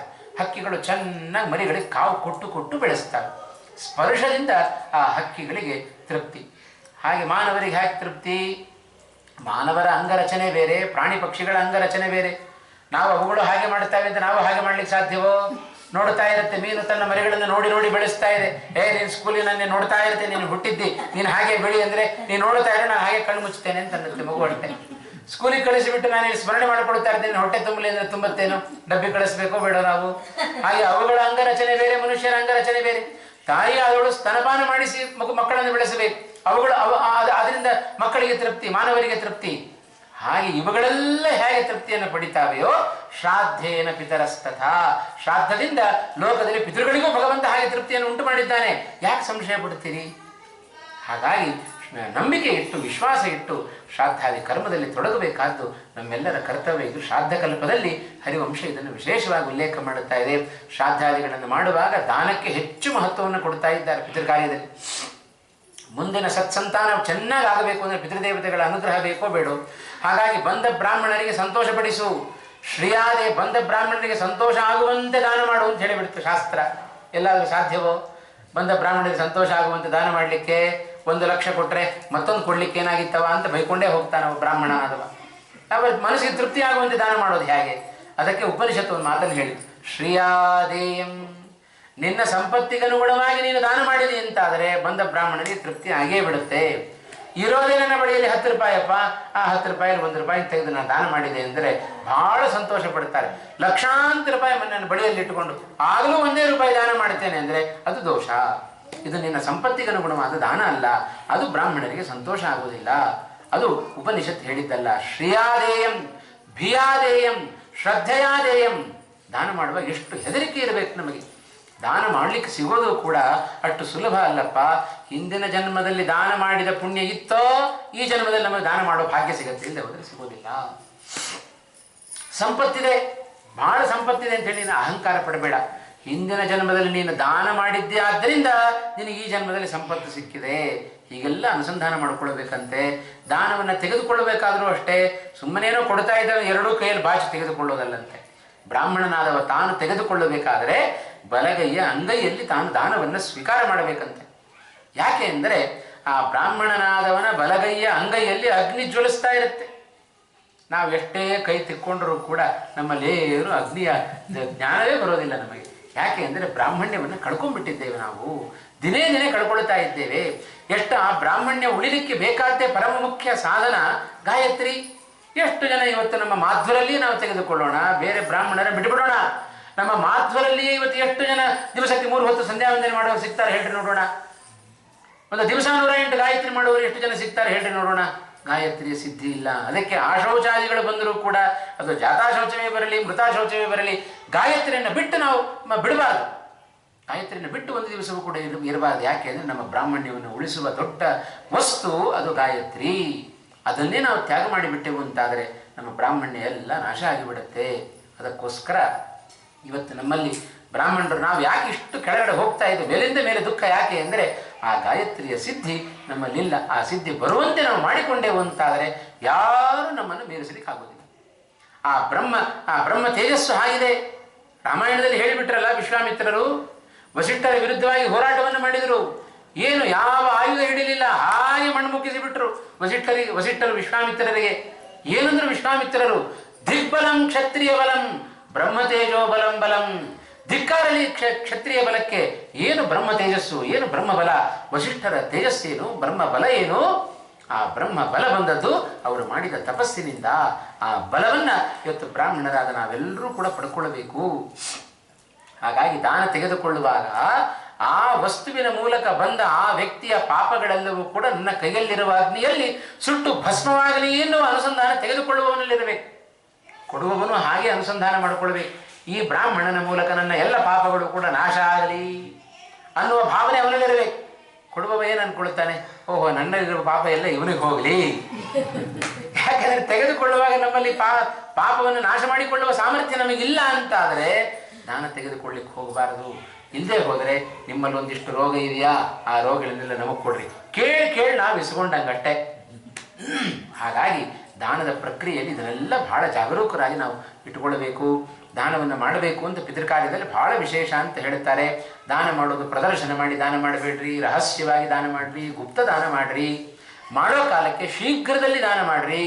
ಧರ್ಮಾಚರಣೆಯನ್ನು ಮಾಡುವಾಗ ದಾನ ಮಾಡಬೇಕಂತೆ, ದಾನ ಮಾಡಬೇಕಾದ ಪ್ರಶಸ್ತವಾದ ಸಮಯ ಯಾವುದು, ಅದು ಪರ್ವಕಾಲ ಬರಲಿ, ಸಂಕ್ರಮಣ ಬರಲಿ, ಇನ್ಯಾವುದೋ ಗ್ರಹಣ ಕಾಲ ಬರಲಿ, ಆಮೇಲೆ ಮಾಡೋಣ ಅಂತ ಕೂತ್ರೆ ಈಗ ತಾನೇ ಉತ್ತರಾಯಣ ಮುಗಿದಿದೆ, ಮತ್ತೊಂದು ಉತ್ತರಾಯಣ ಮುಗಿಲಿ ಅಂತ ಬರಲಿ ಅಂತ ಕಾಯ್ತಾ ಕೂತ್ರೆ ಬರೋಟಲ್ಲಿ ನಾವೇ ಇಲ್ಲ ಅಂತಾದರೆ ಏನು ಮಾಡಿಬಿಡು. ಅದಕ್ಕೋಸ್ಕರ ಕೃಷ್ಣ ಹೇಳುತ್ತಾನೆ, ಯಾವ ಸಮಯದಲ್ಲಿ ಸತ್ಪಾತ್ರರು ನಿಮಗೆ ಸಿಗ್ತಾರೋ, ದಾನ ಕೊಡಬೇಕು ಅನ್ನುವ ಬುದ್ಧಿ ನಿಮಗೆ ಬರುತ್ತೋ ಅದೇ ಪ್ರಶಸ್ತವಾದ ಸಮಯ, ಮಾಡಿಬಿಡ್ರಿ ಅಂತಂತಾನೆ ಕೃಷ್ಣ ಪರಮಾತ್ಮ. ಸಮಯವನ್ನು ಕಾಯ್ಲಿಕ್ಕೆ ಹೋಗಬೇಡ್ರಿ. ಯಾಕೆಂದರೆ ಮತ್ತೊಮ್ಮೆ ಆ ಭಾಗ್ಯ ನಮಗೆ ಸಿಗುತ್ತೋ ಇಲ್ಲೋ ಗೊತ್ತಿಲ್ಲ, ಸಿಕ್ಕಾಗ ನಮ್ಮ ಮನಸ್ಸು ಬರುತ್ತೋ ಇಲ್ಲೋ ಗೊತ್ತಿಲ್ಲ. ಅದಕ್ಕೆ ನೋಡ್ರಿ, ಕರ್ಣನಿಗೆ ಹೇಳುವಾಗ ದಾನಶೂರ ಅಂತ ಅವರಿಗೆ ಹೇಳುತ್ತೇವೆ ನಾವು. ಕರ್ಣ ಒಮ್ಮೆ ಹೀಗೆ ಮಾಡಿದ, ಬಂಗಾರದ ಬಟ್ಟಲಲ್ಲಿ ಎಣ್ಣೆಯನ್ನು ಹಾಕ್ಕೊಂಡು ಅಭ್ಯಂಗ ಮಾಡಿಕೊಳ್ತಾ ಇದ್ದಾನೆ. ಯಾರೋ ಒಬ್ಬ ಬಂದು ಕೇಳಿದ, ಕರ್ಣ ಏನಾದರೂ ದಾನ ಮಾಡು ಅಂತ ಕೇಳಿದ. ಕೂಡಲೇ ಏನು ಮಾಡಿದ, ತನ್ನ ಎಡಗೈಯಲ್ಲಿದ್ದ ಬಂಗಾರದ ಬಟ್ಟಲನ್ನು ಹಾಗೆ ತೆಗೆದು ದಾನ ಕೊಟ್ಬಿಟ್ಟೆ. ಅಕ್ಕಪಕ್ಕದಲ್ಲಿದ್ದವ್ರು ಕೇಳಿದರು, ಅಲ್ಲಪ್ಪ ಕೊಡೋದು ಕೊಟ್ಟು ಬಲಗೈಯಲ್ಲಿ ಕೊಡಬಹುದಾಗಿತ್ತಲ್ಲ ಅಂತ ಕೇಳಿದ್ರಂತೆ. ಕರ್ಣ ಅಂತಾನೆ, ಎಡಗೈಯಿಂದ ಬಲಗೈ ಬರೋಟಲ್ಲಿ ನನ್ನ ಮನಸ್ಸು ಕೊಡಬೇಡ ಅಂತ ಹೇಳಿಬಿಟ್ರೆ ದಾನದ ಪುಣ್ಯ ಹೋಗಿಬಿಡೋದಕ್ಕೋಸ್ಕರ ಹಾಗೆ ಕೊಟ್ಟೆ ಅಂತಂತಾನೆ ಕರ್ಣ. ಇದು ಎಡಗೈಯಿಂದ ಕೊಟ್ಟದ್ದು ಬಲಗೈ ಗೊತ್ತಾಗಬಾರದು ಅಂತ ಅಷ್ಟು ಸೂಕ್ಷ್ಮವಾಗಿ ದಾನಾದಿಗಳನ್ನು ಮಾಡಬೇಕು. ಇವತ್ತು ದಾನ ಮಾಡುತ್ತೇವೆ ನಾವು, ದೇವಸ್ಥಾನಗಳಿಗೆ ಅಲ್ಲಿ ಬೇಕಾದಷ್ಟು ದಾನ ಮಾಡಿರುತ್ತೆ. ದಾನದ ವಸ್ತು ಇಷ್ಟೇ, ಅದಕ್ಕಿಂತ ನಮ್ಮ ಹೆಸರೇ ದೊಡ್ಡದಾಗಿರುತ್ತೆ. ಯಾಕಂದರೆ ಕೀರ್ತಿ ಬೇಕು. ದಾನ ಹೀಗೂ ಮಾಡುತ್ತೇವೆ ನಾವು, ಪ್ರದರ್ಶನಕ್ಕೋಸ್ಕರ ದಾನ ಅಲ್ಲ, ನಮ್ಮ ಶ್ರೇಯಸ್ಸಿಗೋಸ್ಕರ ದಾನ. ಆ ವ್ಯಕ್ತಿಯ ಒಳಗಿರುವ ಭಗವಂತನಿಗೆ ವಿಶೇಷವಾಗಿ ತೃಪ್ತಿ ಆಗಲಿ ಎನ್ನುವ ಹೆಸರಿನಿಂದ, ಆ ಉದ್ದೇಶದಿಂದ ನಾವು ದಾನವನ್ನು ಮಾಡಬೇಕು. ಇದೆಲ್ಲ ಅನೇಕ ಅಂಶಗಳನ್ನು ನಾವು ಪಿತೃಪ್ರಸಾದದಿಂದ ಏನೇನು ನಮಗೆ ಲಭ್ಯ, ಮಾರ್ಕಂಡೇಯರು ಏನು ಹೇಳಿದರು ಅದನ್ನೆಲ್ಲವನ್ನು ಕೂಡ ಇದರಲ್ಲಿ ವಿಶೇಷವಾಗಿ ಉಲ್ಲೇಖವನ್ನು ಮಾಡುತ್ತಾ ಇದೆ. ನಮಗೆ ಪಿತೃಗಳ ಅನುಗ್ರಹ ಆಯಿತು ಅಂತಾದರೆ ದೀರ್ಘವಾದ ಆಯುಷ್ಯವನ್ನು ಆ ವ್ಯಕ್ತಿ ತಾನು ಪಡ್ಕೊಳ್ಳಿಕ್ಕೆ ಸಾಧ್ಯತೆ ಉಂಟು ಅನ್ನುವ ಅಂಶವನ್ನು ಕೂಡ ಇಲ್ಲಿ ಹೇಳಿದರು. ಸನತ್ ಕುಮಾರರು ವಿಷಯಗಳು ಕೆಲವೊಂದುಂಟು, ಪಿತೃದೇವತೆಗಳ ವಿಚಾರವೂ ಉಂಟು. ಆ ಕೌಶಿಕ ಬ್ರಾಹ್ಮಣನ 7 ಜನ, ಆ 7 ಜನ್ಮದ ಕಥೆ, ಸಪ್ತವ್ಯಾಧ ದಶಾರಣೇಶು ಮೃಗ ಕಾಲಂಜರೇಗಿರವು, ಆ ಒಂದು 7 ಜನ್ಮಗಳನ್ನು ಹೇಳುತ್ತಾರೆ. ಶರದ್ವೀಪ ಹಂಸಗಳಾಗಿ ಹುಟ್ಟಿದರು, ಚಕ್ರವಾಕ ಪಕ್ಷಿಗಳಾಗಿ ಹುಟ್ಟಿದರು, ಮೃಗಗಳಾಗಿ ಹುಟ್ಟಿದರು, ಕೊನೆಗೆ 4 ಜನ ಬ್ರಾಹ್ಮಣರಾಗಿ ಹುಟ್ಟಿದರು, ಒಬ್ಬ ರಾಜನಾಗಿ ಹುಟ್ಟಿದ, ಮತ್ತಿಬ್ಬರು ಮಂತ್ರಿಗಳಾಗಿ ಹುಟ್ಟಿದರು. ಆ ಎಲ್ಲರಿಗೂ ಕೂಡ ಆ ಬ್ರಹ್ಮ ತೇಜಸ್ಸು ಪಿತೃಗಳ ಶ್ರಾದ್ದ ಕಣ್ತರಿಸಿತು. ಹೀಗೆ ಆ ಪಿತೃಕಲ್ಪವನ್ನು ಕೂಡ ವಿಶೇಷವಾಗಿ ನಾವಿಲ್ಲಿ ಹರಿವಂಶದಲ್ಲಿ ಕೇಳುತ್ತಾ ಇದ್ದೇವೆ. ಹೀಗೆ ಪಿತೃಗಳಿಗೂ ದೇವತೆಗಳು ಪಿತೃಗಳಾದದ್ದು ಇದೇ ಉದ್ದೇಶದಿಂದ ಅನ್ನುವ ಮಾತನ್ನು ಶ್ರಾದ್ದದಿಂದ ವಿಶೇಷವಾಗಿ ಪಿತೃಗಳ ಅನುಗ್ರಹವನ್ನು ನಾವು ಪಡೆಯಲಿಕ್ಕೆ ಸಾಧ್ಯ. ಈ ಪಿತೃ ಅನುಗ್ರಹವು ನಮ್ಮ ಮುಂದಿನ ಸಂತಾನಕ್ಕೆ ಸತ್ಸಂತಾನಕ್ಕೆ ಪ್ರಧಾನವಾದ ಕಾರಣ ಅನ್ನುವ ಅಂಶವನ್ನು ನಾವಿಲ್ಲಿ ಶ್ರವಣ ಮಾಡ್ತಾ ಇದ್ದೇವೆ. ಹೀಗೆ ಜನಮೇಜಯ ಅನೇಕ ಪ್ರಶ್ನೆಗಳನ್ನು ತಾನು ಕೇಳಿದ್ದಾನೆ. ಆ ಜನಮೇಜಯನ ಪ್ರಶ್ನೆ ಅದು ಬಹಳ ವಿಸ್ತಾರವಾದದ್ದು. ಅವನ ಪ್ರಶ್ನೆ ಬಹಳ ದೊಡ್ಡದು. ಅವನ ಪ್ರಶ್ನೆ ಕೇಳಲಿಕ್ಕೆ ಕೂತರೇನೆ ನಮಗೆ 5 ದಿವಸ ಬೇಕು ಇನ್ನು ಉತ್ತರ ತಿಳ್ಕೊಳ್ಳಿಕ್ಕೆ. ಹಾಗಾಗಿ ಜನಮೇಜಯರ ಏನು ಹರಿವಂಶದಲ್ಲಿ ಮತ್ತೊಂದು ಪ್ರಧಾನವಾದ ಭಾಗ, ಈ ಹರಿವಂಶ ಪರ್ವದ ಪ್ರಾರಂಭದಲ್ಲಿ ಇದಿಷ್ಟು ವಿಚಾರಗಳನ್ನು ಭಗವಂತನ ಸೃಷ್ಟಿಯ ವಿಚಾರ ಇರಬಹುದು, ಪಿತೃದೇವತೆಗಳ ವಿಚಾರ ಇರಬಹುದು, ಅಥವಾ ಇನ್ನು ಉಳಿದ ಆ ರಾಮಾವತಾರದ ಕಥೆಯನ್ನು ಸೂರ್ಯವಂಶದಲ್ಲಿ ಭಗವಂತ ಶ್ರೀರಾಮಚಂದ್ರನಾಗಿ ತಾನು ಅವತಾರವನ್ನು ಮಾಡಿದ್ದಾನೆ. ಆ ರಾಮನ ಕಥೆಯನ್ನು ಬಹಳ ವಿಸ್ತಾರವಾಗಿ ವೈಶಂಪಾಯನರ ಮೂಲಕವಾಗಿ ಜನಮೇಜಯ ತಾನು ಶ್ರವಣವನ್ನು ಮಾಡುತ್ತಾನೆ. ಇನ್ನು ಮುಖ್ಯವಾಗಿ ಅವನಿಗೆ ಜನಮೇಜಯನಿಗೆ ಅಭಿಪ್ರಾಯ ಇದ್ದದ್ದು ಕೃಷ್ಣನ ಕಥೆಯನ್ನು ಹೇಳಿ ನಮ್ಮ ಇಡೀ ವಂಶವನ್ನು ಅವು ಉದ್ಧಾರ ಮಾಡಿದವ. ಹಾಗಾಗಿ ಹರಿವಂಶ ಅಂದರೆ ಕೇವಲ ಕೃಷ್ಣನ ಕಥೆಯೇ ಹರಿವಂಶ ಅಲ್ಲ. ಇಷ್ಟೂ ಹರಿವಂಶ ಪರ್ವದಲ್ಲಿ ಮೊದಲನೇ ಪರ್ವದಲ್ಲಿ ನಾವೇನು ಕೇಳಲಿಲ್ಲ ಹೇಳಲಿಲ್ಲ ಈ 3 ದಿವಸಗಳಲ್ಲಿ. ಹಾಗೆ ಸುಮ್ಮನೆ ಇಂಥ ವಿಚಾರಗಳಿದ್ದಾವೆ ಅಂತ ಅಷ್ಟೇ ನಾವು ತಿಳಿದಿದ್ದೇವೆ. ಇನ್ನು ಉಳಿದ ನಾಳೆ ಮತ್ತು ನಾಡಿದ್ದು 2 ದಿವಸ 3 ದಿವಸ ಇನ್ನೆರಡು ದಿವಸಗಳಲ್ಲಿ ಆ ವಿಶೇಷವಾಗಿ ಏನು ಸಾಧ್ಯವೋ ಅದನ್ನು ಭಗವಂತನ ಕೃಷ್ಣಾವತಾರದ ಕಥೆಗಳನ್ನು ಕೇಳಿ ಹರಿವಂಶ ಪುರಾಣದ ಮಂಗಳವನ್ನು ನಾವು ಮಾಡೋಣ ಅಂತ ಹೇಳ್ತಾ ಇವತ್ತಿನ ಪ್ರವಚನವನ್ನು ಮುಕ್ತಾಯ ಮಾಡ್ತಾ ಇದ್ದೇನೆ. ಕೃಷ್ಣಾರ್ಪಣಮಸ್ತು. ಕಾಯೇನ ವಾಚಾ ಮನಸಾ ಇಂದ್ರಿಯೈರ್ವಾ ಬುದ್ಧ್ಯಾತ್ಮನಾ ವಾ ಸ್ವಭಾವ ಕರೋಮಿ ಯದ್ಯತ್ ಸಕಲಂ ಪರಸ್ಮೈ ನಾರಾಯಣಾಯೇತಿ ಸಮರ್ಪಯಾಮಿ. ಯಸ್ಸರ್ವಗುಣಸಂಪೂರ್ಣಃ ಸರ್ವದೋಷವಿವರ್ಜಿತಃ ಪ್ರೀಯತಾಂ ಪ್ರೀತಯೇವಾಲಂ ವಿಷ್ಣುರ್ಮೇ ಪರಮಃ ಸುಹೃತ್. ಶ್ರೀಕೃಷ್ಣಾರ್ಪಣಮಸ್ತು.